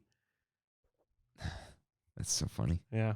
But you know what I'm saying? No, I know what you mean. I know. We have games on screens. That's where they started. Yeah. Like virtual games, like on screens. So yeah, there's a string you're pulling. It's but always just so long, dude. The line. I don't know why. it's probably fun for kids. Mm-hmm. It's fun. Kids It's- love video games. Yeah. Zoomers. Yeah. Dude, what are we gonna call the little children? They're not Gen Z. What are they? We're going back to A. You going to numbers? Double A? Oh yeah. Yeah. But we didn't start at A. Alpha? Omega? Gen Z. Gen Z. Gen Z. Z. Gen Z. Oh God. Mhm. Canada. Is there anyone from Canada out there? All right. It's fun. 100% fun. Doesn't take up too much space. It's like under what's it called? Oh, is it? Screaming, right? In a way. I have no idea. Do you go down? No, you don't go down. No, like It has to be. I'm trying to this is Disneyland. Let's see. Google Maps. Forget the Disneyland map. Dude, I'm still not used to this new Google Maps icon. I don't like any of we've talked about it before. I hate all the new Google icons. Okay. There's Disneyland. All right. Oh no, it's outside of the park. Is it? I think. It leaks out? No, it's inside the park. Yeah, look. Hmm. But what else are they gonna put there? Yeah. It's small. Yeah. But it's fun. Go do it. You've probably done it if you're listening. But it doesn't. You don't. Huh? A million times. It doesn't. There's no role playing involved. Mm-hmm. You're playing carnival games. You don't feel like you're interacting with too much, but it's considered an interactive ride. And I think this is what people fear. We'll get to that at the end of the show. But it's just a game. Yeah. It's purely a game. And you know what? Buzz Lightyear has a story. You're fighting Zurg. Yeah. You're trying to take down the evil Emperor Zurg. And he gets taken down at the end. Yeah. Curse you, Buzz Lightyear. Yeah. You know, like there's... Wow. Are we saying Astro Blasters is better than Midway Mania? I think I've always thought that. Have I? It's I don't not know. as polished, Yeah. but it's better. Mm. Is it more fun? I have more fun. Midway Mania, I think, feels like because you stop and go, it feels like you're being rushed. You have a time limit. Yeah. Astro Blasters, like, yeah, technically have a time limit, but you keep moving. But you can turn around and still Yeah. hit that one target for as long as you can. Yeah, I think it does feel a little more like you're part of a story. Midway Mania is like, hey, what's up, kids? You want to play some games? Yeah. And the games are games. They're not... In Buzz Lightyear, in Astro Blasters, you have to pretend a little bit. There's something subconscious that feels like you're somewhere else. Yeah. Midway Mania is like you are here playing Midway games. So...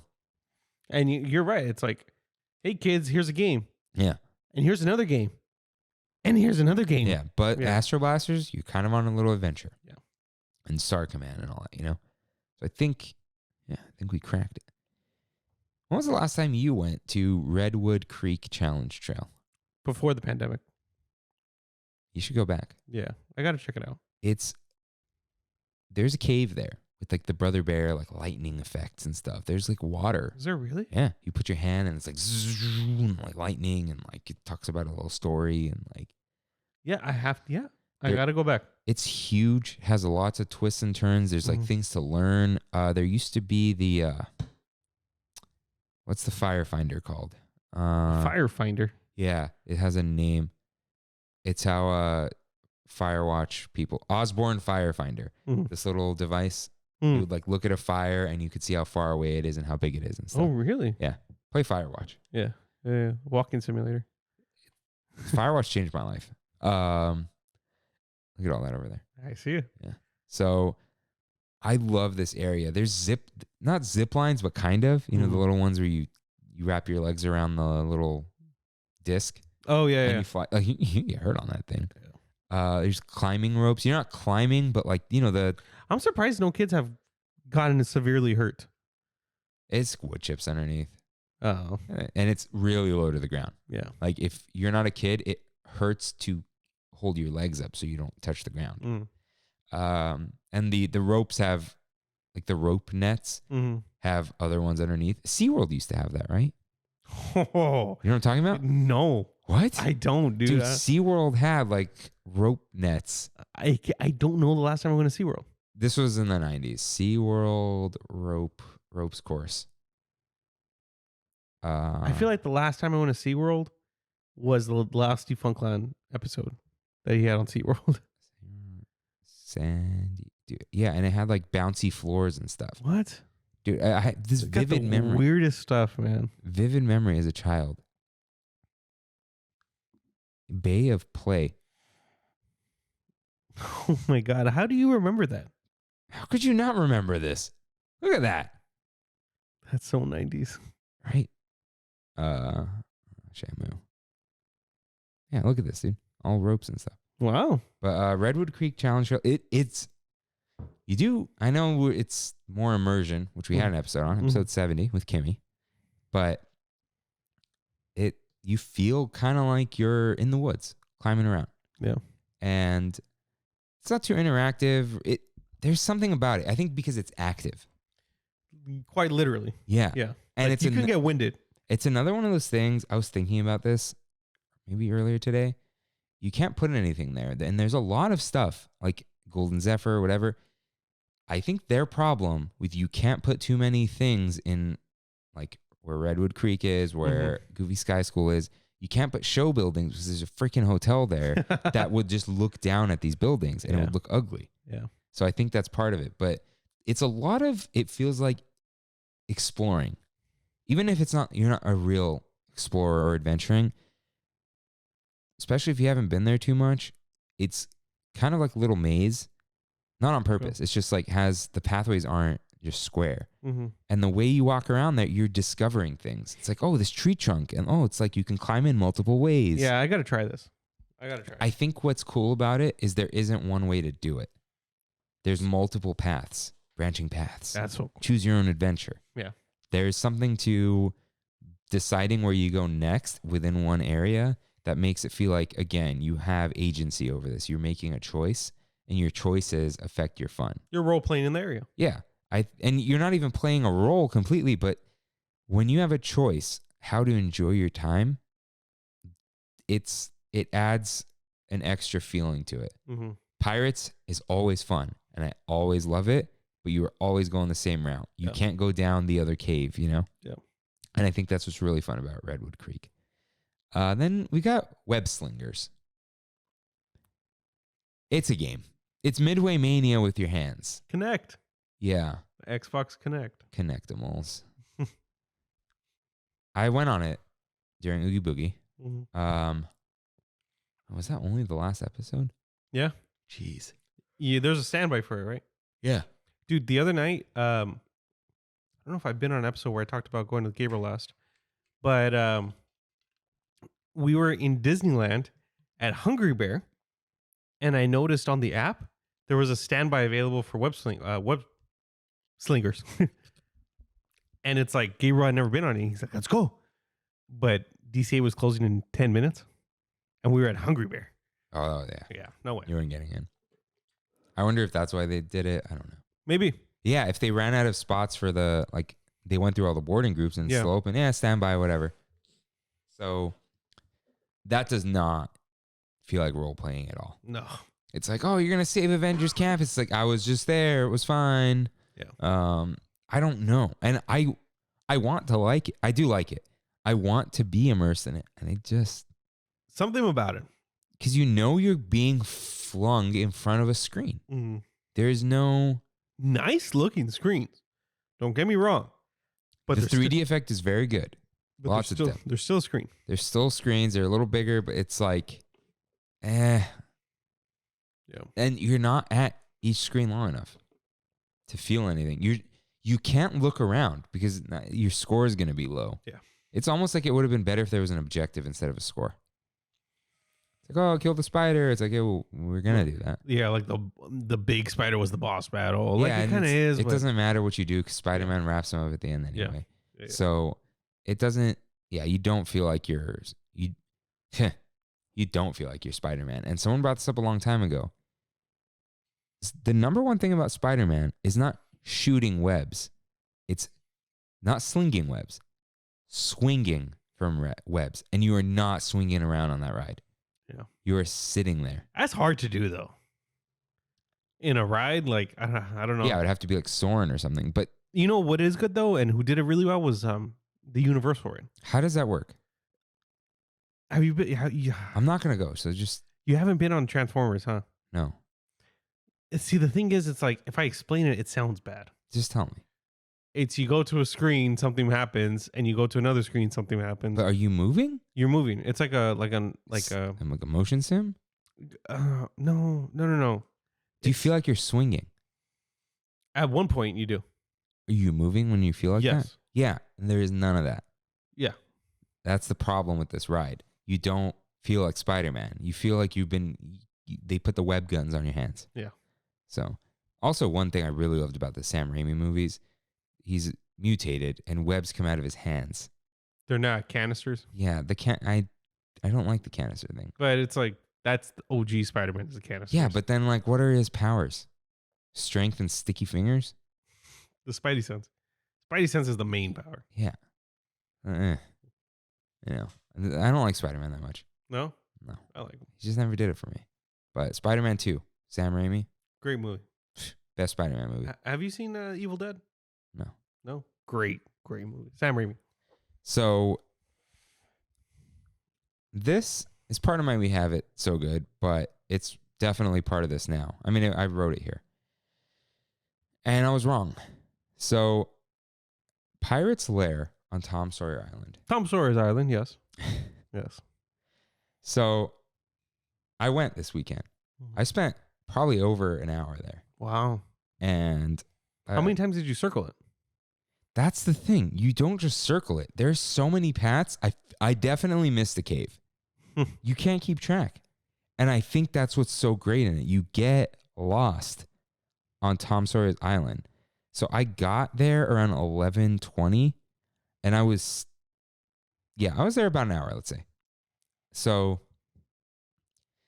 there's something about you're separate from Disneyland. You know, I'll talk about that stuff later. You're walking through caves and stuff. Mm-hmm. There was a cave I don't think I've ever been in with the heartbeat. Oh, okay. That's Okay. like, I don't even know what's next. Yeah. And you're very like, it is a little spooky and you're exploring, which is what you're having fun.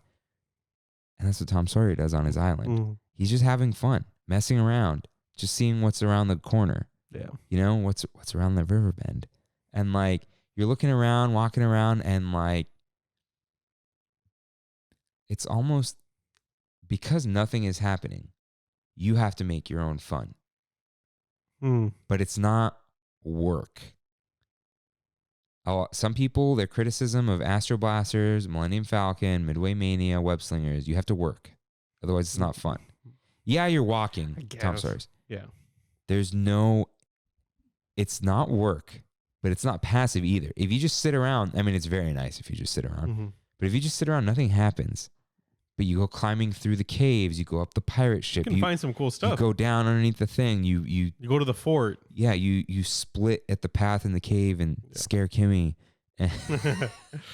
And like there's our weekly podcast update. 5:07. Not bad. Well, not bad. So there's fun to be made there, and it wasn't too busy, which helps a lot. Yeah. When there's too many people there, it is hard. But there's almost no one there, and you have to get on a boat to go there. That's the best part. I love that. I don't like waiting for it, but I like when you're just on it and it goes. It's real.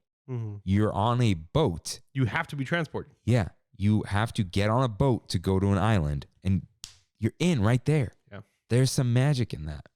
That's why I've always felt in Universal Orlando. Do you know about the Hogwarts Express? Yeah. You're actually on a train going to a different theme park.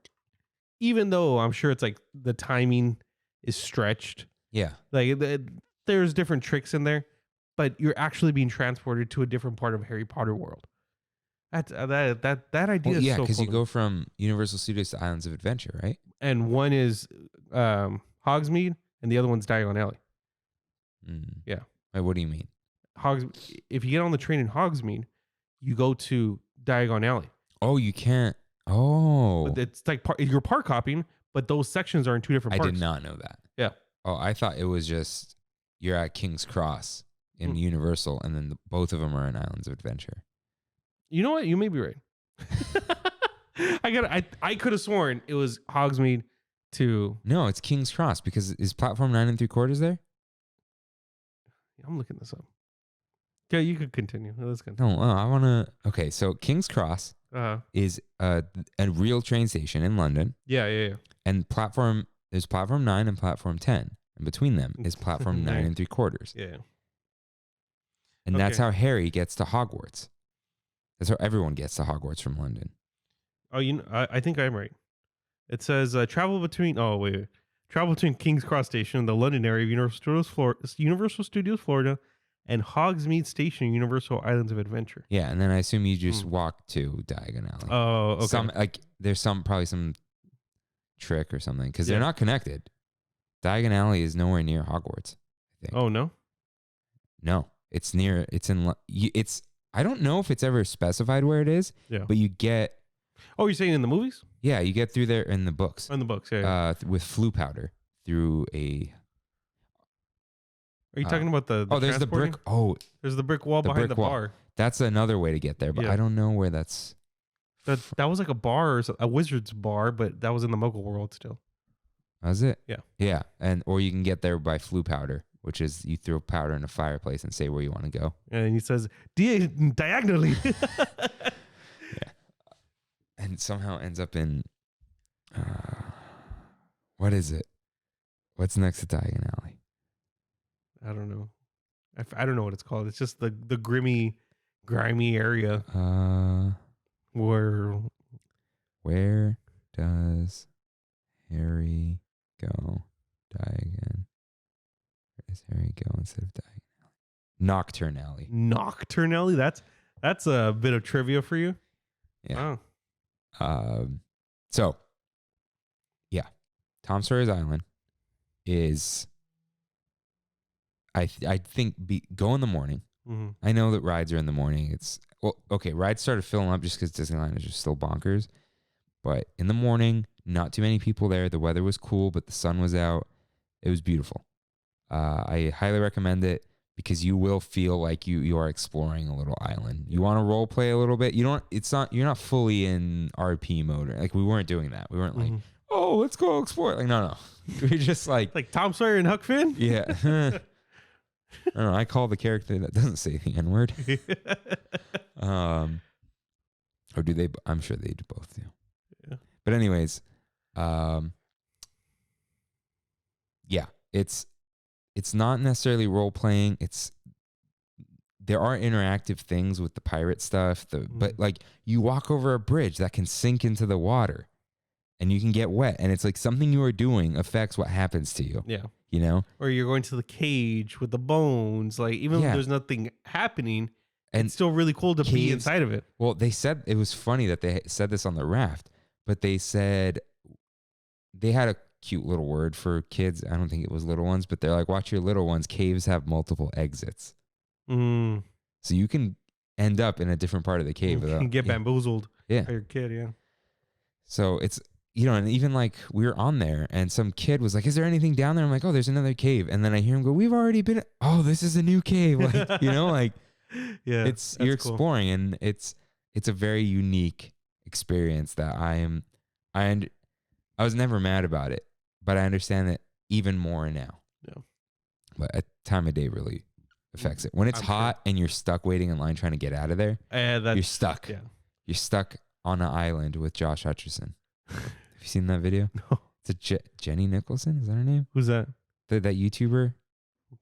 I don't know. I don't watch her videos, but she was reading fanfic called Stuck on a Island with Josh Hutcherson. It's terrible. It's hilarious. She reads someone else's fanfic Yeah. from this fanfic website. It's the funniest thing. I still watch Survivor.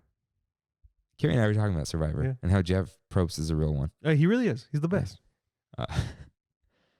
I'll bring that up later. So to close the Big Thunder topic, are walkthroughs part of this?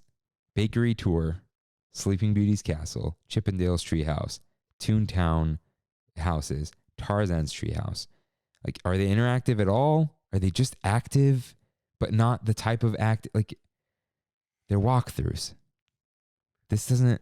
I want to look up the definition of interactive. I'm curious. It's two things acting with each other. Interact. You do something and the thing responds to you. And I think. And you respond to the thing that the thing does back. Yeah, allowing a two-way flow of information between a computer. Oh, no, that's different. But yeah, two-way. It's a two-way street. But the walkthroughs is a one-way street. Yeah. Yeah, all of it is. I mean, you get some bread at Bakery Tour, but you go, you watch it, but you walk through it. Mm. Sleeping Beauty's Castle. I mean, I love it. Walk through it. Chippendale is a slide. That's, it's almost like, Toontown. You walk through the house. There's one path. Yeah. Tarzan's Treehouse, one path. I mean, but both of those have like things that you can hit.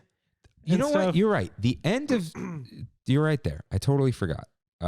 Mickey and Minnie's house, not so much anymore. Not so much, yeah. It's mainly just a character. Yeah, there's a little play area in Goofy's backyard now. Yeah.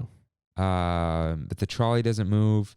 But there's Donald's boat has a little bit of interactivity. I think there's a telescope in there. And yeah, you can move the wheel. There's a telescope at like the Eureka water wheel. Yeah, but but is that really like worth these mentioning? are very passive. So Redwood Creek, you walk through, but because there are choices to be made, it feels a little more interactive. Whereas Tarzan's Treehouse, besides the backyard, it is fun there. That's a little maybe fun and games, let's say, but you're just going through a thing. It's happening to you. Yeah. Nothing is happening to it in a way. So I think those would probably have to be excluded. They're walkthroughs. They're walkthroughs. They're no, different. yeah, there's nothing wrong with them. Yeah. They're just different things. So yeah, I don't think that's part of it, but I want to go through the maps real quick. Make sure you got them all. Yeah, this is a tough thing to make sure you get them all. You know what I mean? It's just like, yeah, there's, nothing happens on the train. Oh, there's those are interactive elements, the water ball things. Mm-hmm. So we'll skip that. Live entertainment, not so much. There are no shows. The shows aren't too interactive. No. There was an interactive parade a long time ago. I have some pictures of it. But yeah, that's kind of it for like interactive experiences. We'll get back to the smaller things in a later episode. Okay. Good. But there is a fear, I think a legitimate one, that we may be getting too interactive sometimes. Yeah, like the days of the dark red are dead. Like Splash Mountain. There's that thing about you're going to interact with the characters. I don't understand that. They're not going to put someone standing, like in the art, Tiana standing on the front of the boat. Yeah. Unless you have an animatronic on every boat blocking your view, there isn't going to be a cast member standing there as you go down the 50-foot drop. It's going to be like a Secret Life of Pets thing, where you see something happening on a screen, and it's like some AR stuff where you see yourself as a dog, and you get adopted by a family. Like, I mean, like you see yourself as a critter or something. maybe in her forest, or you start off as a frog and you end up as yourself again. Some kind of interactivity like that. But you don't do anything on Secret Life of Pets. No. That's immersive, not interactive. Yeah, you're right. There's no choice. You're But I swear they said interactive in that press release. They did. And someone brought up, like, can I just sit down and enjoy this ride? That's that's us millennials and older. The youngins, they need like. Didn't your cousins love Space Mountain? They did. Wasn't that one of their favorites? Yeah. And you just sit there True. and you enjoy it. True. That's the thing. And Splash Mountain is one of those. It's a sightseeing ride that has multiple thrills. But every dark ride they hated. Pure dark rides, yes. Yeah. But it's not about the death of the dark ride. It's just like the death of the passive ride in general. Yeah. Does everything. Okay. The most recent things Disney opened are Millennium Falcon, Rise. Rise is, you kind of have to do stuff. But Web Slingers. Mm-hmm. It's all like. Runaway Railway is not very interactive. Yeah. So there's some hope there, but it's the other thing. Yeah. The trackless thing. So it's not that like, oh, it's the death of these things. But there can be too much where it's like, what if it's not, this is a big what if that's not going to come true. I can guarantee almost. But like, what if half of your choices were interactive stuff? You get tired after a while. Yeah. You just want to relax. Forget even relax. Like I'm tired, I'm lazy, I'm old, whatever. It's like, I don't want to interact with the pirates. I want to be transported in time and watch these pirates fight each other. Yeah. So I don't think it's going away. I don't think Splash Mountain should be interactive. They're definitely going to keep calling it Splash Mountain. Oh, yeah. Splash Mountain, Tiana's Adventure. Mm-hmm. Not that, but like something like Colon. that. Yeah. Yeah. Lots of colons. Eat your broccoli, kids. Right? Yeah. I don't know. Yakult. Probiotic. Oh, man. But yeah, I like the light amount of it. I don't like, what's really good immersion and mild interactivity, even though it doesn't affect it? The fake scanners and Guardians. Remember to put your hands up so we can scan them. I still do it. Yeah, it's fun. Yeah. It gets you a little bit involved. Yeah. That's just right. I don't want like, hey guys, how do you think we should get out of here? Let's vote. Could you imagine? Press the button under your chair. Yeah. So, yeah. I get it. I'm not afraid. But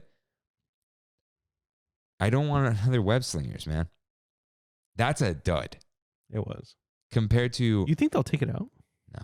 There's no room in there. Yeah. They kept the same building, more or less. But it's not... I like it. It's fun. But like I said on the last episode, we waited 25 minutes, and that is the exact amount of time I would like to wait for that ride. Nothing more. You kind of shuffle through the outside, no backstage, it wasn't every switchback. Yeah. You go in the thing, you watch a little video, you wait for 5 minutes, and then you get on. Yeah. I don't want to wait around for Web Slingers. And again, I'm not a mask complainer, but man, having that mask on and swinging your arms around, that's like hard to breathe. It's not that, oh, I can't breathe. You can breathe through the mask, all right? It gets hot. You're just like... And you're wearing glasses. That I can deal with. You can deal with the fog now? I got a whole system, okay. but it's just like, ugh, Yeah. it's sweaty in here. Yeah. But overall, I can't fully role play. Mm-hmm. I like when there's just enough where I feel immersed and I have some choices. I think it just comes down to like, I don't want to play pretend with a cast member who's playing pretend. And I love that for children. Oh yeah. And I my imagination is very good. And I can be creative. But I don't know if I could pretend anymore. Yeah. And I'm not like, oh, I'm too old. I just can't. I love the Guardians example. That's something I will probably forever do. Yeah.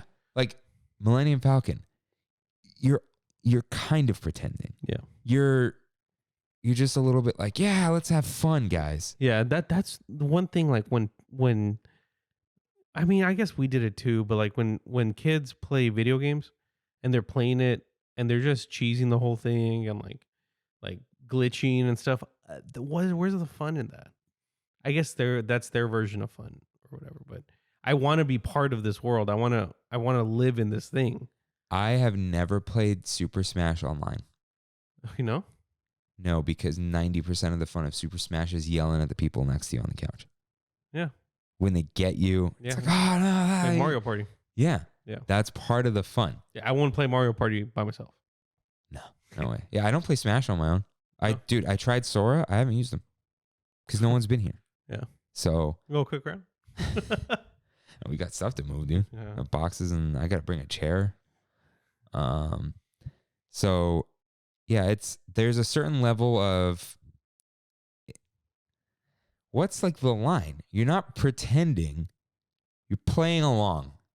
There it is. There it is. Yeah. We'll play along. Yeah, when a cast member is standing there in a costume, you got to pretend. And but when a ride is going on, you're playing along. On Jungle Cruise, you're playing along. Yeah.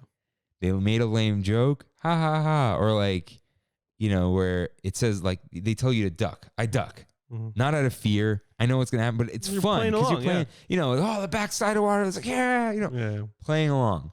But just completely pretending, no, they shouldn't get rid of it or whatever.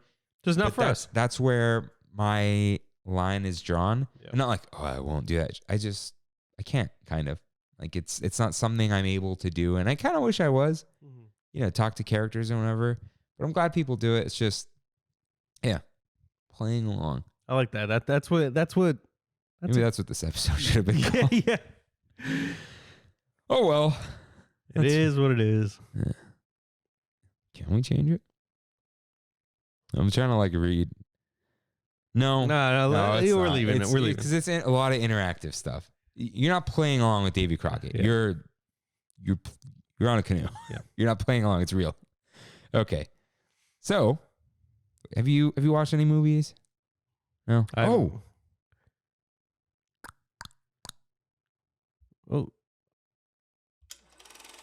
What did you watch? It's old, but I watched the animated Mickey Halloween thing. You know the new animation? I have not seen that. You know what I'm talking about? Yeah, though? Where it's like a scary story or whatever? Yeah. Dude, it was hilarious. Are you talking about the one where he goes like feral? It seems like he always does in all of those shorts. Okay. Dude. No, there's he gets home with Goofy and Donald with Huey, Dewey, and Louie. Mm. And two small mice named Morty and Ferdy. And they look like Mickey's children. What? Yeah. I'm going to look at... I don't know who Morty and... I'm like, does Mickey have kids? Well, I mean, in the Christmas special, he does. Poor kid, man, was missing a leg. Morty and Ferdy. Morty. Mickey Mouse's twin nephews. They did a Huey, Dewey, and Louie thing. Oh, that's hilarious. Oh, who are all these mice? Oh, yeah. Okay. Who's the lion? Louie the mountain lion. Anyways, other names, Morty and Monty. So their parents are Frank Fieldmouse and Felicity Fieldmouse. That's some deep Disney lore. So anyways, this was absolutely hilarious, dude. It got dark. It got real dark and gritty. That's awesome. Yeah, because they go off the rails with this thing. Did I send that clip with Donald when he almost let Mickey die so he can win a race? Yes. Yeah. Yeah. And they mess with Walt Disney. That's wild. So that was a lot of fun. Kimmy and I watched it. It's on Disney Plus, right? Yeah, it was. Check it out. We were looking for the decorating Halloween thing. Mm-hmm. Couldn't find it, and I'm like, oh, let's watch that. And it was 28 minutes. Real fun. That's real fun to watch on Halloween. Like a little last second Halloween thing to watch. Really great. I think I said I finished. No, I finished Castlevania. Highly recommend everyone. Well, no, not everyone. It's extremely gory. Extremely gory. It is it's a mature show. It's not for kids at all. Trust me. Don't watch with your kids. It says the ratings. Trust the ratings. But very good. Very I'm glad I finished all the vampire stuff before Halloween. Yeah, that's cool. That's fitting. Yeah. and finished What We Do in the Shadows. Oh, you did? It's season finale, but yeah. Oh, okay. But yeah, the Mickey, I got to watch that animated. They're all shorts normally, like 5 minutes long, but very good. I got to check it out. Highly recommend. And I think that's everything I watched. I swear I was going to mention something, but maybe not. So, got it. These are the Halloween sounds. Oh, because I had multiple pages. So it's time for We Have It So Good. I'm definitely going to add at the end of that. What? You know what I'm talking about? The little effect. So this past Saturday, I went to Disneyland. And Kimmy and I were going to go at 9, between 9 and 10. Mm-hmm. Shout out to Joe, one of my machinists at work. Oh, okay. Probably, well, Joe and his wife, but I only talk to Joe. Yeah. But I think his wife listens to the show. She has listened. She's written in before, right? Yeah. Yeah. But shout out to Joe, because we were talking about Disneyland, as we do. And I was like, I'm going this Saturday. We're probably going at 9. Dude, don't go at 9. I'm like, why not? Because the parking structure, it gets backed up over the bridge on Ball Road. I'm like, what? He's like, yeah, go when it opens between 7 and 8. It's like, oh, really? He's like, dude, trust me, I've gone multiple times this week. He's like, I got there around 7:30, a little after, cruised in. 9 o'clock, it's a mess. So here's what happened. I showered the night before. I usually shower at night, but I showered the night before, got everything ready. Normally I wake up, I have my coffee, I eat like some oatmeal or whatever, relax for a little bit, get out. I treated this like a work morning. I'm like, wake up and at 'em. Wake up, brush your teeth, put your clothes on, get out of the house. Mm-hmm. So I got out of the house, cruised in. It was Nice. I got there like 7:50ish. Mm-hmm.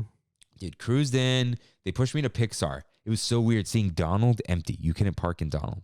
But they push you to Pixar. Yeah. Wow. So it was like they were filling up from the end forward. So Donald, I've never seen Mickey and Friends with 0 cars. It's weird. Yeah. So I went there, went down, went through security. They recognized my phone, which was just funny. And then By yourself, Kimmy's done. yeah. So Kimmy was a little late. She was running behind.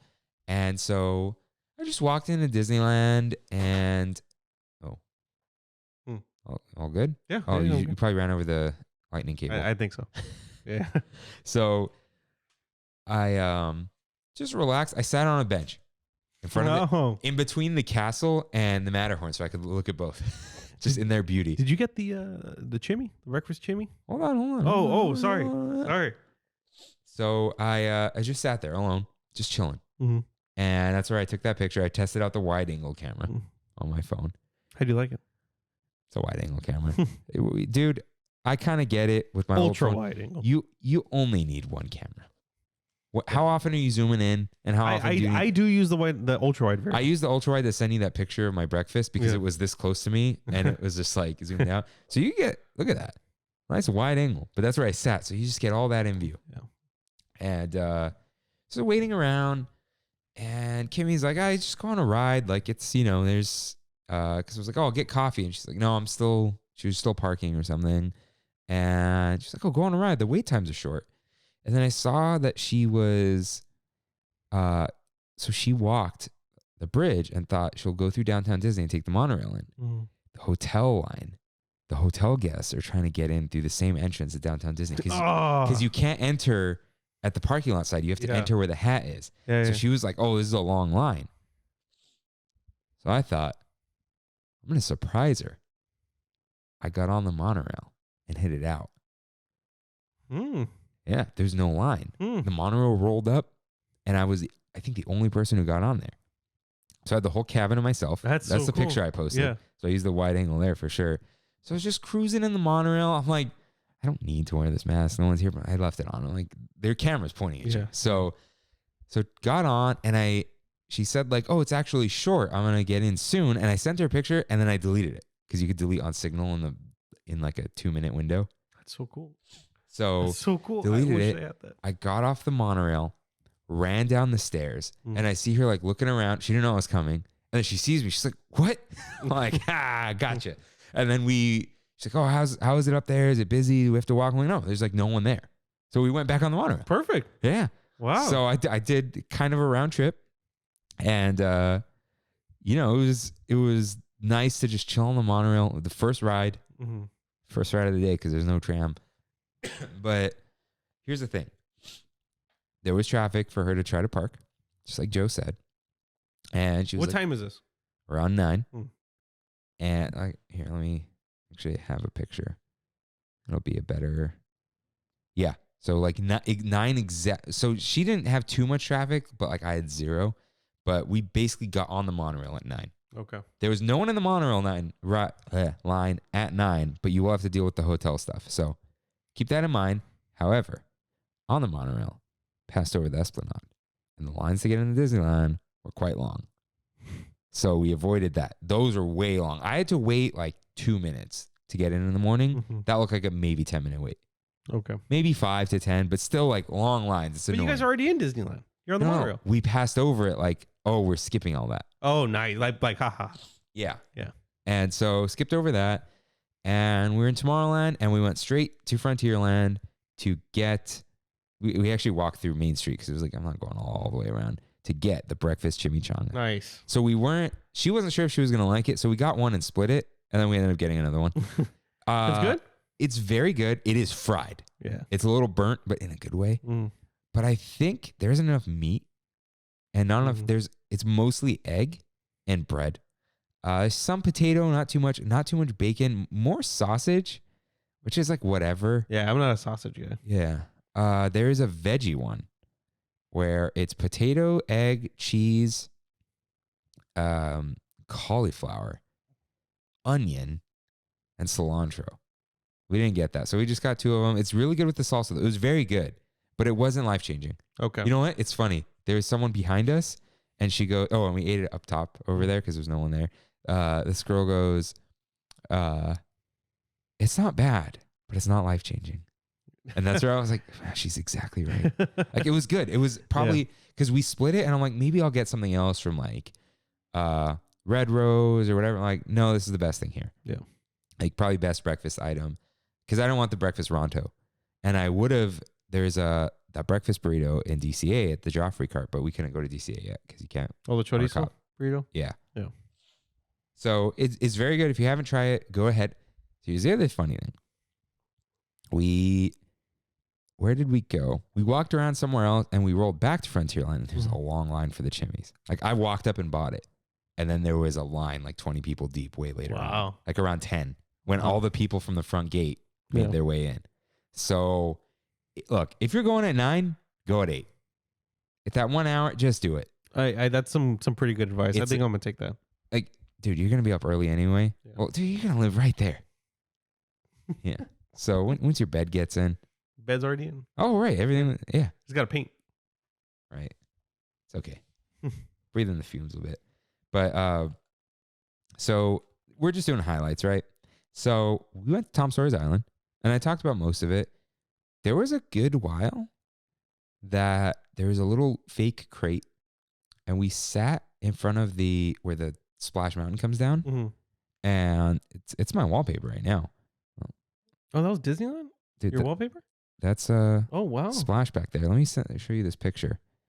Maybe I can post it because it is Tom Sawyer's Island. So next week, let's see. But dude, it was just like this serene, that looks awesome feeling, and we just sat there and just talked, and it was just real nice to just. I had this really nice feeling of I'm in Disneyland, but I'm not. Yeah, I'm. You're watching Disneyland from inside Disneyland. You're separated from all those people. You're kind of closed off a little bit because there weren't too many people there. Every now and then we'd see the same cast members like walk by. Maybe it is Westworld. And it's just like such a cool place to go. Man, I wish I had a sandwich. Magic Carpet Ride. Dang. You know what? I'm going to do that. Yeah. I am going to do that now. You're going to be living. Oh, man. Heck yeah. So it's in a very different part of Anaheim. That's fine. So what was I going to say? Oh, right. Right when you get off the raft, there's a cool little tiny bathroom with like one stall in it. Oh, yeah. Yeah. And there's a water refill station right next to it. Beautiful. Yeah. Beautiful. So you don't have to, You can live there. Mhm. There's no food, but You can take food there. yeah, Sandwich. exactly. So that was really, really like highlight Every of day. the trip. That's Yeah, cool. monorail was fun, but that was something totally different, and it didn't feel like dry and like because I've been there around sunset. It's not a good feeling, Mhm. but bright and early, kind of breezy. It was very breezy, real I nice, gotta do that. really nice. Gotta do that. So I went to the Promised Land. Tried the nuggets. What'd you think? They were very hot, so I couldn't tell if they were the same, but they're very similar. You gotta let them cool down to get a little. These were at Red Rose Tavern? Yeah. I sent you the picture, right? Yeah. Very close. I'm trying them. Yeah. Wait for them to cool down Okay. because they taste a little oily when they're hot. Mhm. Give them a second. Give them a moment, for pity's sake. The fries, they're the whatever fries. I wish they came with garlic fries, actually. The Red Rose Tavern fries. I wonder if you can ask for them, but I mobile ordered. They only have barbecue sauce, though. What? Wow. Okay. I wonder if they have ranch, if there's like a salad or something. Yeah. But in the app, it's no sauce or barbecue sauce. But they still have all the sauces. No honey mustard? Nothing. Wow. I wonder if they have it back there. But like, it's not like You just gotta ask. yeah, like at where they sell the tenders at Golden Horseshoe, they still have all the sauces. Yeah. No buffalo, but yeah. But everything's in the front. Like you can just grab it. Nah, I think you have to ask now. Oh, you do? Who cares? Dude, do you think they ever say no? Yeah. So, yeah, they were good. Try them. You let me know. I Gotta will. let them cool down. That I will. Mobile order available, even when there's a long line. Yeah, well, I'll bring it up later. We did Racer Single Rider. Mm-hmm. Just walked right on somehow. But it was still early, like right after Like, the park hop period. So 1 o'clock? Yeah, like maybe 1:10. Okay. You know, we And that was an Oogie Boogie night, right? yeah. Yeah. So we did Jumpin' Jellyfish. We didn't go on too many rides. We walked around a lot. Kimmy ate the carnitas nachos like one last time. Walked through Avengers Campus. Just kind of walked and took it all in, and like last little bits of Halloween, and then we left Nice. because we didn't want to deal with Oogie Boogie. Yeah, Kimmy yeah. had somewhere to go, but it was like no, we had a morning trip instead. That's not the norm, which is nice. Yeah, and she wanted to go through the hotel, see the Oogie Boogie display. So I got a cookie shot with the cotton candy milk. What'd you think? It doesn't taste like Fruit Loops, dude. I thought it tasted just like Fruit No, Loops. it tastes like something else. I can't put my finger on it. I'm still trying to figure it out, but it has a chemical flavor to it. Really? Yeah. It's regular milk though. Yeah. When was the last time you drank regular milk? I don't know. That's probably why. No, but I've had ice cream. Hmm. No, regular milk doesn't taste like chemicals. I don't know what it tastes like. This is like, Like there was something in there for you. it did taste like cotton candy a little bit. Mm. There was a candiness to it. I still think the Fruit Loops. I'm sticking by my fruits. I could see a little bit of the Fruit Loop, but it didn't have the oat flavor. You know what I'm saying? Yeah. It didn't have the cereal flavor. Yeah. It had like Fruit Loop extract. I'm sure Kev's gonna look for that now. But Kimmy got that macaron. Hers only had one eye, but I thought it was hilarious. It was fine. Had some buttercream in it. It was like a whoopie pie macaron. Okay. Well, too much. I just took like 1 or 2 bites and I was done. But I ate the cookie. Nice. Cookie shot cookie. And then I went to look for something for RJ, but it was like a Halloween thing. This is funny. At Acorn? No, World of Disney. Oh. Well, So Elise wanted RJ's fiance wanted a pumpkin spirit jersey. Dude, no Halloween spirit jerseys. Not like, oh, they were sold out. They're just gone. However, I texted him. I'm like, if she doesn't need this for Halloween the next day, go on Shop Disney. Because they had they still had them? Dude, they had them for $45 instead of $75. Markdown. What a move. Markdown. And Kimmy said when she went to Disneyland Paris a while ago, like a couple of years, they have a clearance rack there. What? Yeah. What? And then she's like, Disneyland would never. Yeah. No, they would not. So he didn't write in. However, I'm going to, I gave Joe a shout out. He said, so his wife's vegan. So they tried the vegan, well, there's only vegan one, the breakfast shawarma. Oh, the shawarma. Okay. And he was like, dude, she was mad that we split that. Like, like they both loved it. That's cool. Yeah.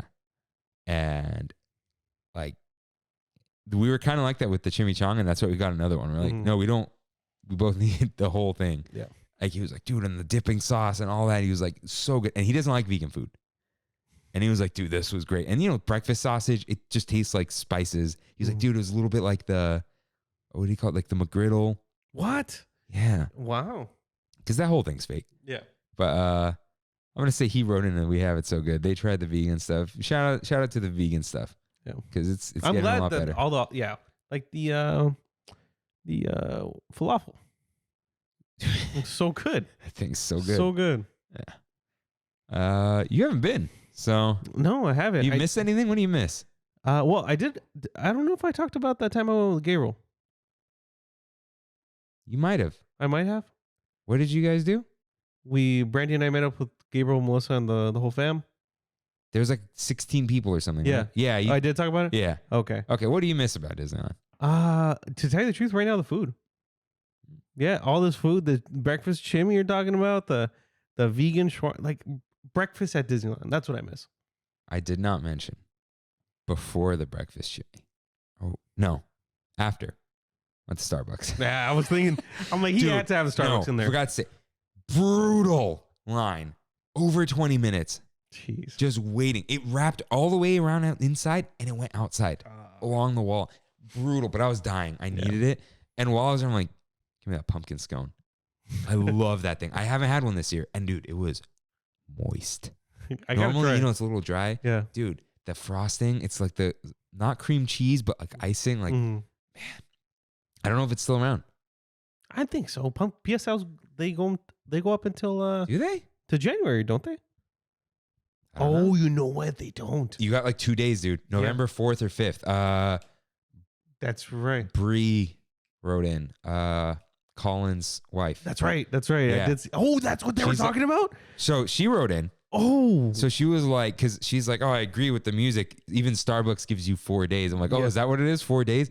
Go. Pumpkin scone, dude. Wow. That thing is good. Yeah, but my caramel brulee better be back. Oh, no. Dude, every time I ask Tammy if she wants Starbucks at work, like she always goes to Tiramia.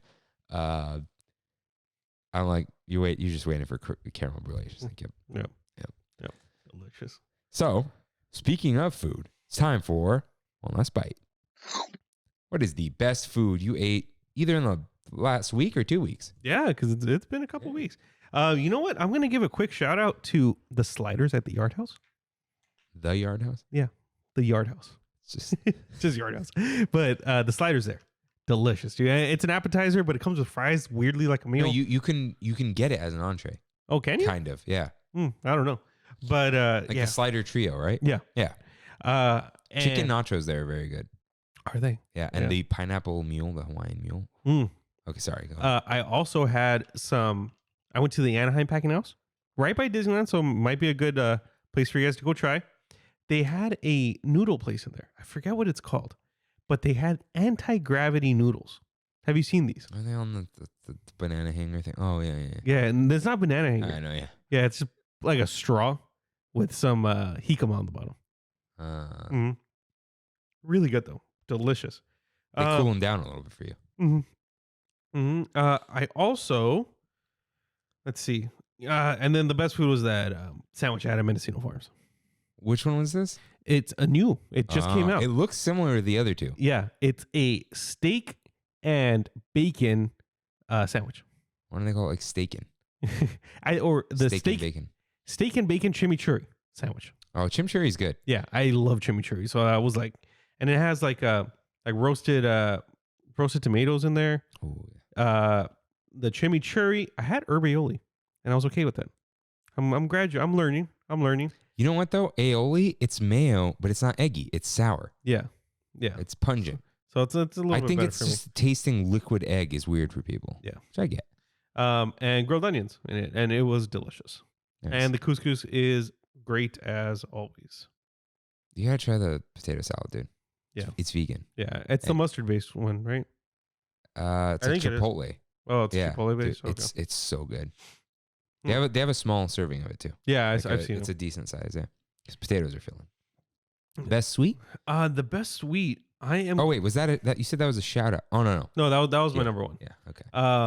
The best sweet that I had this week was the coffee iced pumpkin spice latte I had this morning. Because it was the first coffee I had in my new home. Felt good. Yeah. It felt good.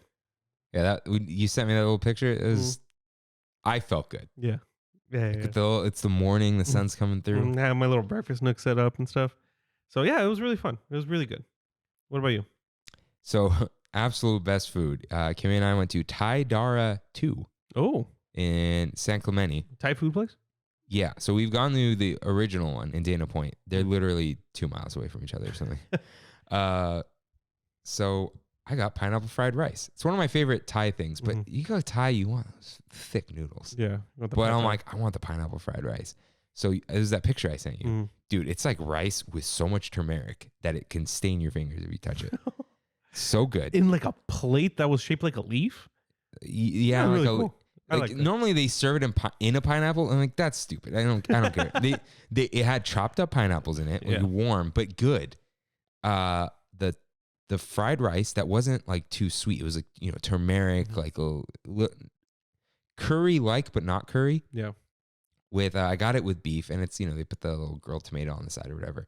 Man, it was good. I was also starving, but that stuff's good. A lot of times they put raisins in it, like golden raisins. Interesting. I've had it. It's still good. You got to try this pineapple fried rice from this place called Be Nutritious. It's in El Monte, but it's like a very healthy alternative to fried rice, and it's better. I think I've seen one that's not in El Monte. So Be Nutritious? I swear I'm like, because I thought it was a stupid name. To be honest, maybe not. Yeah, the place it's the best pineapple fried rice though, and they have like a really good sauce on it. Yeah, all this stuff looks good. Is that salmon? The salmon looks good. Yeah. It's very healthy. El Monte. Yeah, it's out of the way. I got nothing against El Monte. Yeah. But the pineapple fried rice was the best. Why? It's funny. It's like while I was eating this sweet, I thought it was the best thing, and I don't remember because I was like, "Ooh, it was your scone." I think it was a scone. Yeah. You're right.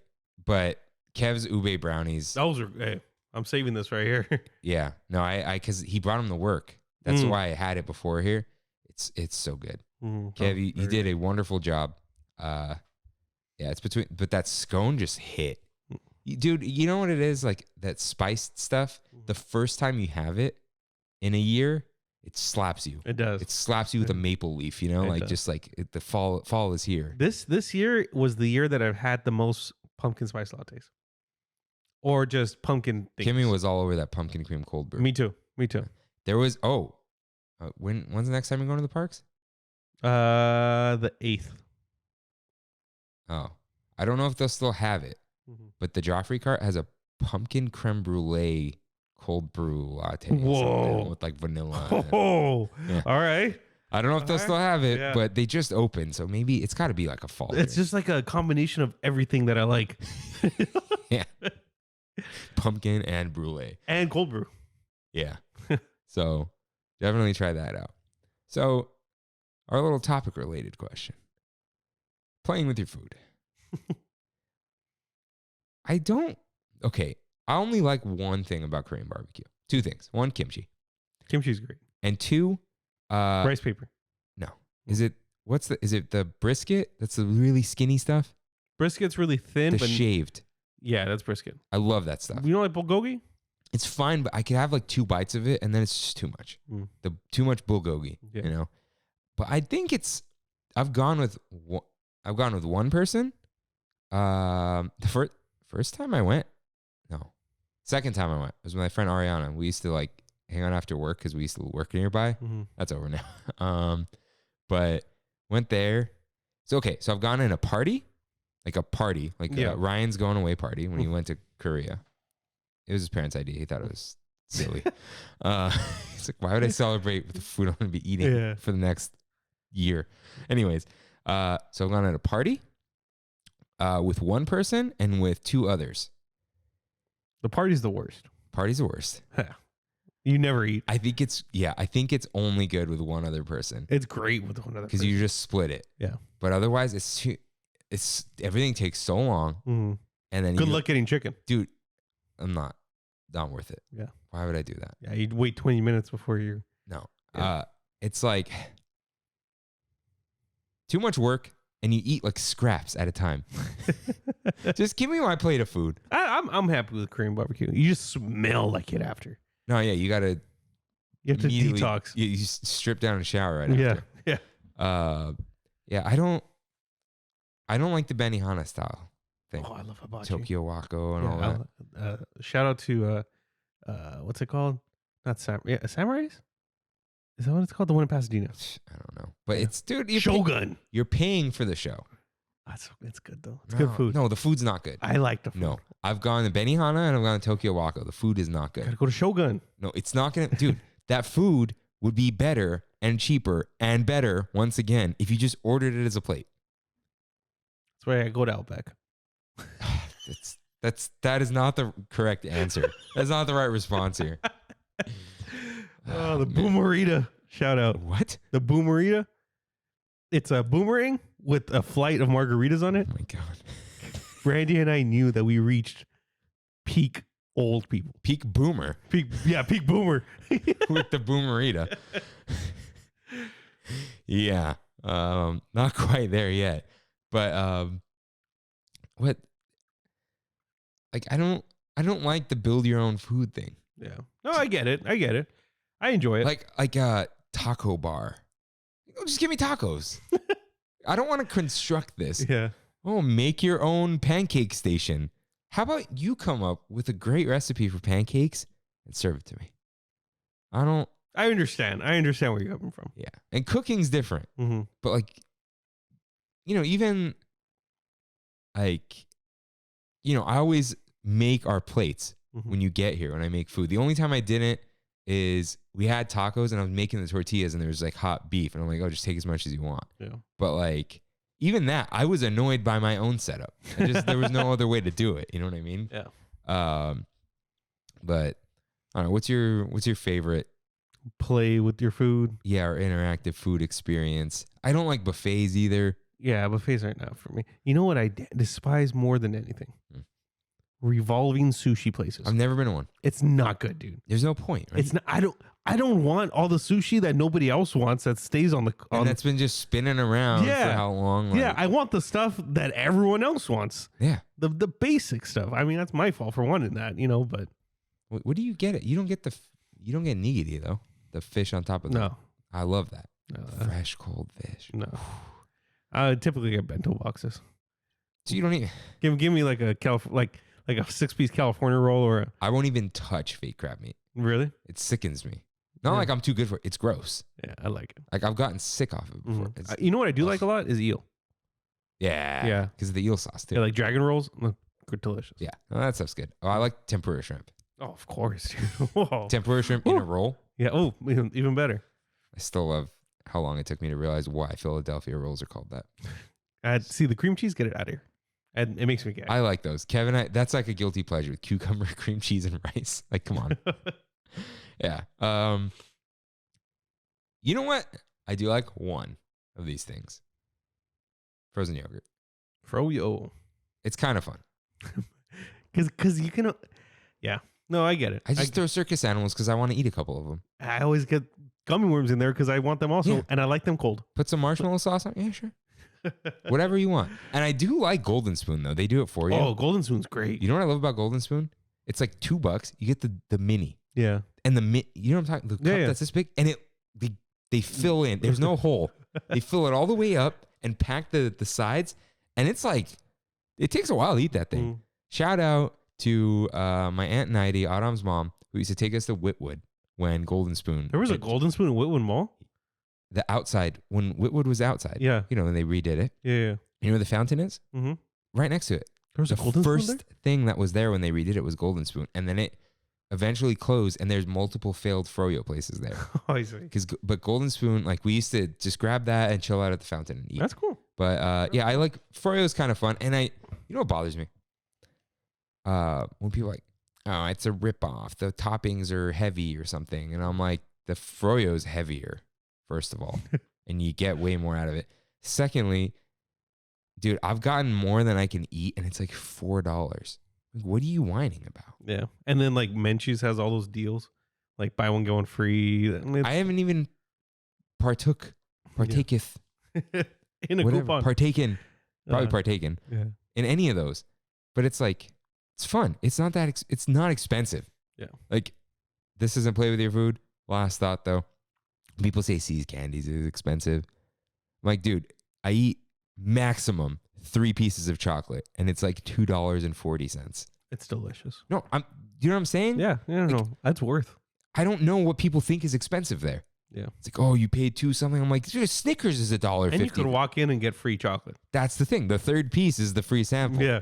Yeah. I grab a Bordeaux and a buttercream and whatever the heck they're giving me, and I'm good. Yeah. I don't need that much. It's a touch. Yeah. Touch. But I don't like playing with my food. Just serve me my food. Like I don't like I'm gonna make the salad at the table. It's like, could you just bring it out? I had a really good Caesar salad like that though in Mexico. I know, but They like brought the egg out and wouldn't made have the been Caesar better dressing. if they just gave it to you. Probably. Probably. Because you're having a conversation, you're like, hello.